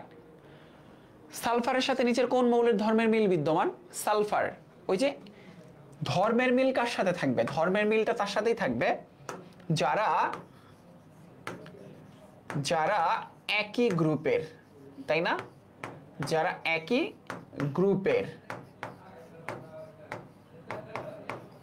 যারা একই গ্রুপের মৌল। তাহলে দেখো কার কথা বলেছে? সালফার। আমরা দেখেছি সালফারের কথা বলেছে, তাহলে ও সালফার, সেলেনিয়াম, টেলুরিয়াম, পোলোনিয়াম, লিভারমোনিয়াম, তাই না? Oxygen, sulphur, selenium, tellurium, polonium এবং লিভারমোনিয়াম। তাহলে ও এসএসসি তে পড়ে লোভে, ও এসএসসি তে পড়ে লোভে। ফাইন। এখন তাই যদি হয়ে থাকে তাহলে দেখো আমাদের আর কোন মৌলটা আছে? অক্সিজেন, সালফার, সালফারের সাথে অক্সিজেনের মিল রয়েছে, সালফারের সাথে অক্সিজেনের মিল রয়েছে, তাই না? সালফারের সাথে অক্সিজেনের মিল রয়েছে, তাই না? আয়রন পর্যায় সারণীর কোন পর্যায়ে অবস্থিত? আয়রন পর্যায় সারণীর কোন পর্যায়ে অবস্থিত? আয়রন কোন পর্যায়ে? তাহলে আমরা ইলেকট্রন বিন্যাসটা করি। 1s2, 2s2, 2p6, 3s2, 3p6, 4s2, 3d6। এইটা হচ্ছে পর্যায় সারণীর আয়রনের ইলেকট্রন বিন্যাস। তাহলে পর্যায় বলেছে না, তাহলে সর্বোচ্চ প্রধান কোয়ান্টাম সংখ্যা হচ্ছে 4, তাহলে চতুর্থ পর্যায়ে অবস্থিত। পার্পেল মূল ক্লাস আমি দেখাবো যে কিভাবে পর্যায় সারণীতে পর্যায় এবং গ্রুপ নির্ধারণ করা যায়। গ্রুপ নির্ধারণের জন্য 2টা রুলস আছে, 1 হচ্ছে 1 থেকে 18। আর আগের যে পর্যায় সারণী ছিল সেখানে দেখবো 1A, 2A, 3A, 4A, 5A, 1A, 1B, 2A, 2B, 3A, 3B, 4A, 4B, AB related ঝামেলা আছে। এগুলো আমি মূল ক্লাসে শেখাবো, মূল ক্লাসের বেসিকে শেখাবো যে পর্যায় সারণীতে মৌলের অবস্থান কিভাবে নির্ণয় করা যায়। ঠিক আছে, এগুলো কিন্তু মাঝে মধ্যে পরীক্ষায় আসে এবং বেশ ইম্পর্টেন্ট। ফাইন। কোনটির আয়নীকরণ শক্তি কম বলেছে? কম, কম। তাহলে দেখো আয়নীকরণ শক্তি বাম থেকে ডানের দিকে গেলে কি হয়? বাড়ে। উপর থেকে নিচের দিকে গেলে কি হয়? কমে। বাড়ে এবং কমে। তাইলে ম্যাগনেসিয়াম বিরিয়ানি মোগলাই কাবাব সরিয়ে বাটিতে রাখো, তাইলে কম। কম মানে কি? সর্ববামে সবার নিচে। কমে মানে কি? এই যে ওই লাইনটা লাগবে, সর্ববামে সবার নিচে। তাহলে সবার নিচে কে আছে? এটা যেহেতু একই গ্রুপের, সরিয়ে বাটিতে রাখো, শেষ। রেডিয়াম, খুবই ইজি, তাই না? মানে মোস্ট ইজি, মোস্ট ইজি। সর্ববামে সবার নিচেই হচ্ছে আয়নীকরণ শক্তির মান সব থেকে কম হবে। সর্ববামে সবার নিচে আয়নীকরণ শক্তির মান সব থেকে কম হবে। তোমাদেরকে মাঝে বলে রাখি, আমাদের এই যে এসএসসি 25 পাওয়ার প্লে প্রোগ্রামের ফ্রি ক্লাসটা এটা আজকে থেকে শুরু হয়ে নেক্সট 15 তারিখ পর্যন্ত কন্টিনিউ হবে।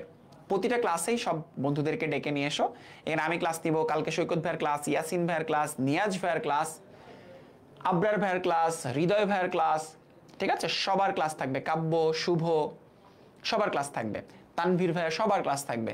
এবং এই ক্লাসগুলো হচ্ছে তোমাদের প্রস্তুতি যাচাইমূলক ক্লাস, এবং প্রত্যেকটা ক্লাসের মাধ্যমে আমরা তোমাদেরকে বোঝাতে চাই যে পাওয়ার প্লে প্রোগ্রামে কতটা গোছানোভাবে আমরা তোমাদের কন্টেন্ট ডেলিভারি করব, এবং 0 থেকে কিভাবে প্রিপারেশনটা 100-এ নিয়ে যাব, ঠিক আছে?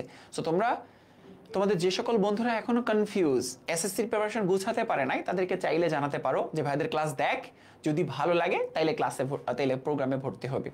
আর অলরেডি প্রায় 700-র কাছাকাছি শিক্ষার্থী অ্যাডমিটেড হয়ে গিয়েছে পাওয়ার প্লে প্রোগ্রামে। 16 তারিখ থেকে ক্লাস শুরু হচ্ছে, যেখানে আমরা physics, chemistry, general math, higher math, biology, Bangla, ইংরেজি, আইসিটি, বিজিএস 9টা সাবজেক্ট তোমাদের A to Z কাভার করব, সকল বিষয় কাভার করব, এবং এই টিচার প্যানেলই কাভার করব। তো আশা করছি তোমার প্রস্তুতি যদি এলোমেলো থাকে, বেস্ট একটা প্রিপারেশনের জন্য অ্যাডমিট হয়ে যেতে পারো, ঠিক আছে? আর ক্যাপশনে লিঙ্ক দেওয়া আছে, এবং কমেন্ট বক্সেও দেখো পিন কমেন্ট করা আছে আমাদের পাওয়ার প্লে প্রোগ্রামে, তো অ্যাডমিট হয়ে যেতে পারো।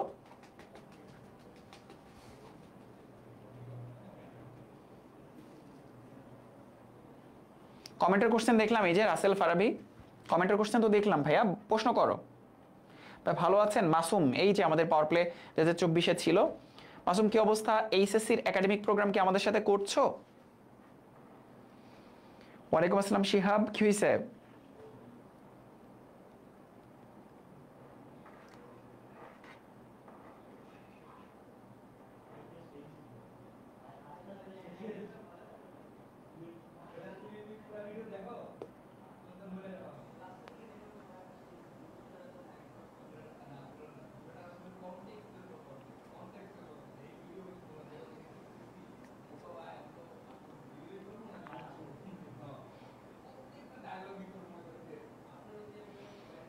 Fine fine, power play is the best program of BP team. কোথায়? ওয়ালাইকুম আসসালাম। ফাইন, তো এরপর আসো, কোন মৌল রঙিন যৌগ তৈরিতে ব্যবহৃত হয়? রঙিন যৌগ তৈরি করতে ব্যবহার করা হয় হচ্ছে অবস্থান্তর মৌল। মাথায় রেখো, অবস্থান্তর ধাতু বা অবস্থান্তর মৌল সমূহ রঙিন যৌগ গঠন করতে ব্যবহার করা হয়। এটা শর্ত কি? 1 নাম্বার হচ্ছে স্থিতিশীল আয়ন, আর 2 নাম্বার হচ্ছে D1 থেকে D9, মানে ডি অরবিটাল অর্ধপূর্ণ থাকবে, ঠিক আছে? সো এই যে আয়রন, অ্যালুমিনিয়াম, সিলিকন বা ফ্লোরিন, কেউই কারো সর্বশেষ ইলেকট্রনটাই ডি অরবিটালে প্রবেশ করে না। স্থিতিশীল আয়নে D1 থেকে D9 পর্যন্ত যাদের থাকবে তাদেরকে বলা হয় অবস্থান্তর ধাতু, এবং অবস্থান্তর ধাতুই রঙিন যৌগ গঠন করে। জেডব্লিউ, ডোবেরাইনারের ত্রয়ী কোনটি? লিনাকে, লিথিয়াম, ম্যাগনেসিয়াম, মানে একই গ্রুপে, fluorine, bromine, iodine, লিনাকে।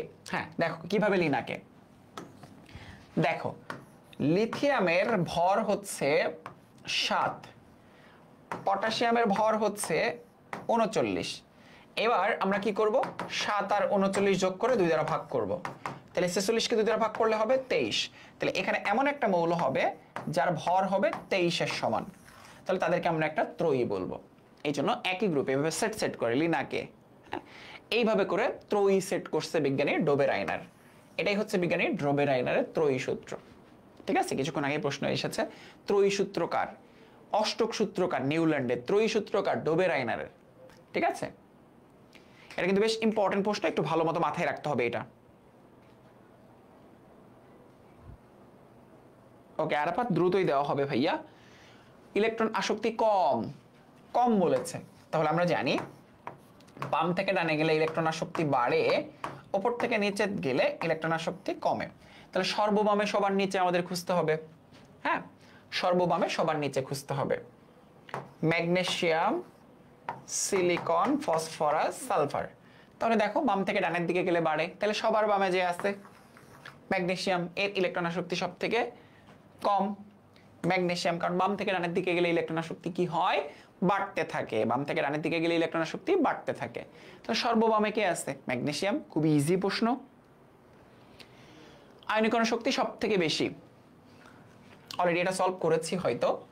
Sodium, potassium, magnesium, calcium, Sylhet board 2020-এ এসেছে। আয়নীকরণ শক্তি বেশি, বাম থেকে ডানে গেলে বাড়ে, উপর থেকে নিচের দিকে গেলে কমে। তাই না? আয়নীকরণ শক্তির মান বলেছে বেশি।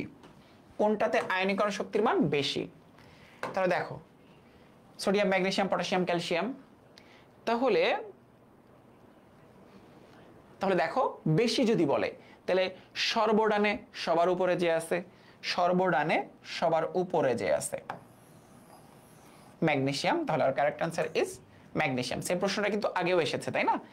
সেম প্রশ্ন আগেও এসেছে। ফাইন, ডি হচ্ছে অ্যান্সার, ডি হচ্ছে অ্যান্সার। এবং এরই মাধ্যমে আমাদের সিকিউ এবং এমসিকিউ আমরা পুরোটা কমপ্লিট করে ফেলতে পারলাম। ঠিক আছে, সিকিউ এবং এমসিকিউ কমপ্লিট করে ফেলতে পারলাম। এখন বলো, আমরা এই ক্লাস থেকে তো চেষ্টা করলাম কয়টা জিনিস কমপ্লিট করার। প্রথমে বেসিক দেখাইলাম, এরপর দেখাইলাম সিকিউ, এরপর দেখাইলাম এমসিকিউ, এবং এগুলো পড়াইতে যে তোমাদের অনেক ট্রিক্স দেখিয়েছি, তাই না? ট্রিক্স দেখিয়েছি, ম্যাজিক দেখিয়েছি। একটা এইচডব্লিউ দিয়েছি, তাই না? একটা এইচডব্লিউ দিছি। এইচডব্লিউটা কি? সবাই এখন ক্লাসটা শেষ করবা, পর্যায় সারণী ড্র করবা, সবাইকে করতে হবে এটা। ড্র করে বন্দিবাসলা স্কুল গ্রুপে আপলোড করবে। করার সময় কি মনে রাখবা? এদিকে 7টা, 18টা, তারপর এই যেভাবে 1 2 1 2 3 থেকে 12 উঠে পড়ো, 2 ঘর উঠবা, 13 থেকে 17 1 ঘর উঠবা, 18, তারপর শেষ। এবার 1 থেকে 18টা পর্যন্ত গ্রুপে হাইলিনাকে রুবি ছেঁচে ফেলেছে, বিরিয়ানি মোগলাই কাবাব সরিয়ে বাটিতে রাখো, পারমাণবিক সংখ্যা কেমনে ক্যালকুলেশন করে সবই শিখাইছি, ছন্দ শিখাইছি। তো পর্যায় সারণী সবাইকে ড্র করতে হবে। এটা লাইফে একবারের জন্য হইলো। বাংলাদেশের মানচিত্র আঁকাটা যেমন ইম্পর্টেন্ট, পর্যায় সারণী ড্র করা সায়েন্সের শিক্ষার্থীদের জন্য একদম ফরজে কিফায়া। ড্র করবা, বন্দিবাসা স্কুল গ্রুপে আপলোড করবা। সবার পর্যায় সারণী ড্র করা দেখতে চাই। ক্লাসটা কেমন লেগেছে সেটা জানিও বন্দিবাসা স্কুল গ্রুপে।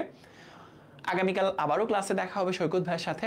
সো সবাই ক্লাসের রিভিউ জানিও, এবং তোমাদের ক্লাসে যদি কেউ নোট থেকে থাকে আপলোড করো। তবে এইচডব্লিউটা মাস্ট করতে হবে সবার, ঠিক আছে? আর ইয়াসমিন আপুর গল্পটা মিথ্যা ছিল, সিরিয়াসলি নেওয়ার কিছু নাই। আশা করছি এই ত্রিভুজ প্রেমের গল্প থেকে তোমাদের পর্যায়ভিত্তিক ধর্মের চার্টটা খুব ভালো মতো মাথায় থাকবে, ঠিক আছে? আর্কাইভ ক্লাস পাবা হচ্ছে যদি প্রোগ্রামে অ্যাডমিট হও, তাহলে আর্কাইভ ক্লাস পাবা। প্রোগ্রামে অ্যাডমিট না হলে আর্কাইভ ক্লাস পাবা না। ওইভাবে পাবা ক্লাস। হ্যাঁ, মনিরুল, আলহামদুলিল্লাহ ক্লাসটা খুব ভালো ছিল। সবাই এইচডব্লিউ জমা দিবা পর্যায় সারণী ড্র করে।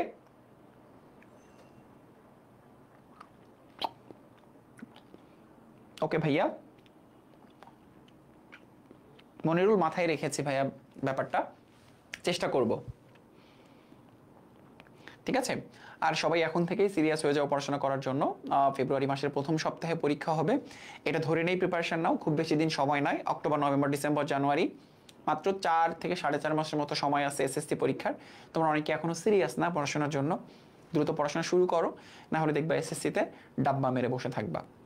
তো তোমাদের জন্য আমরা এমন একটা প্রোগ্রাম নিয়ে এসেছি যেখানে তোমরা খুব দারুণভাবে তোমাদের শেষ মুহূর্তের প্রস্তুতিটা গোছাতে পারবে, ঠিক আছে? সো পাওয়ার প্লে, এসএসসি এইচএসসির পাওয়ার প্লে বলতে আসলে কি বোঝায় সেটা তোমার সিনিয়র ভাই আপুদের থেকে জেনে নিও, এবং ওয়েবসাইটে গেলে দেখতে পাবো কতটা গোছানো একটা প্রোগ্রাম। সো আশা করছি পাওয়ার প্লে প্রোগ্রামের মাধ্যমে তোমার শেষ মুহূর্তের প্রস্তুতিটা গোছানো হয়ে যাবে, এবং আমাদের 1 থেকে 15 তারিখ পর্যন্ত এই ফ্রি ক্লাসটা কন্টিনিউ হবে, ঠিক আছে? এবং এর মাধ্যমে তুমি তোমার ফ্রেন্ডদেরকে যাচাই করার সুযোগ দিতে পারো। আর যারা অ্যাডমিট হয়েছে তারা তো বুঝছই।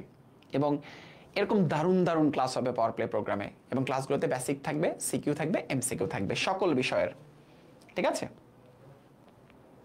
পানি ক্লাসের পিডিএফ আমি ক্যাপশনে অ্যাড করে দিব। অমিত দেবনাথ, তুমি লিঙ্কে ক্লিক করে কোর্সে অ্যাডমিট হয়ে যেতে পারবে। আর্কাইভ ক্লাস পাচ্ছি না, পেজে নক দিও। অনেক পেজে নক দিও কিভাবে আর্কাইভ ক্লাস করতে হবে। জোস ক্লাস ছিল, জুবাই লিখেছে। জোস ছিল, কৃষ্ণা লিখেছে। পোস্ট করে জানিও বন্দিবাসলা স্কুল গ্রুপে, এবং অবশ্যই এই এইচডব্লিউটা সবাইকে করতেই হবে। সবাই ভালো থেকো, সুস্থ থেকো। পরবর্তী ক্লাসে দেখা হচ্ছে। আল্লাহ হাফেজ।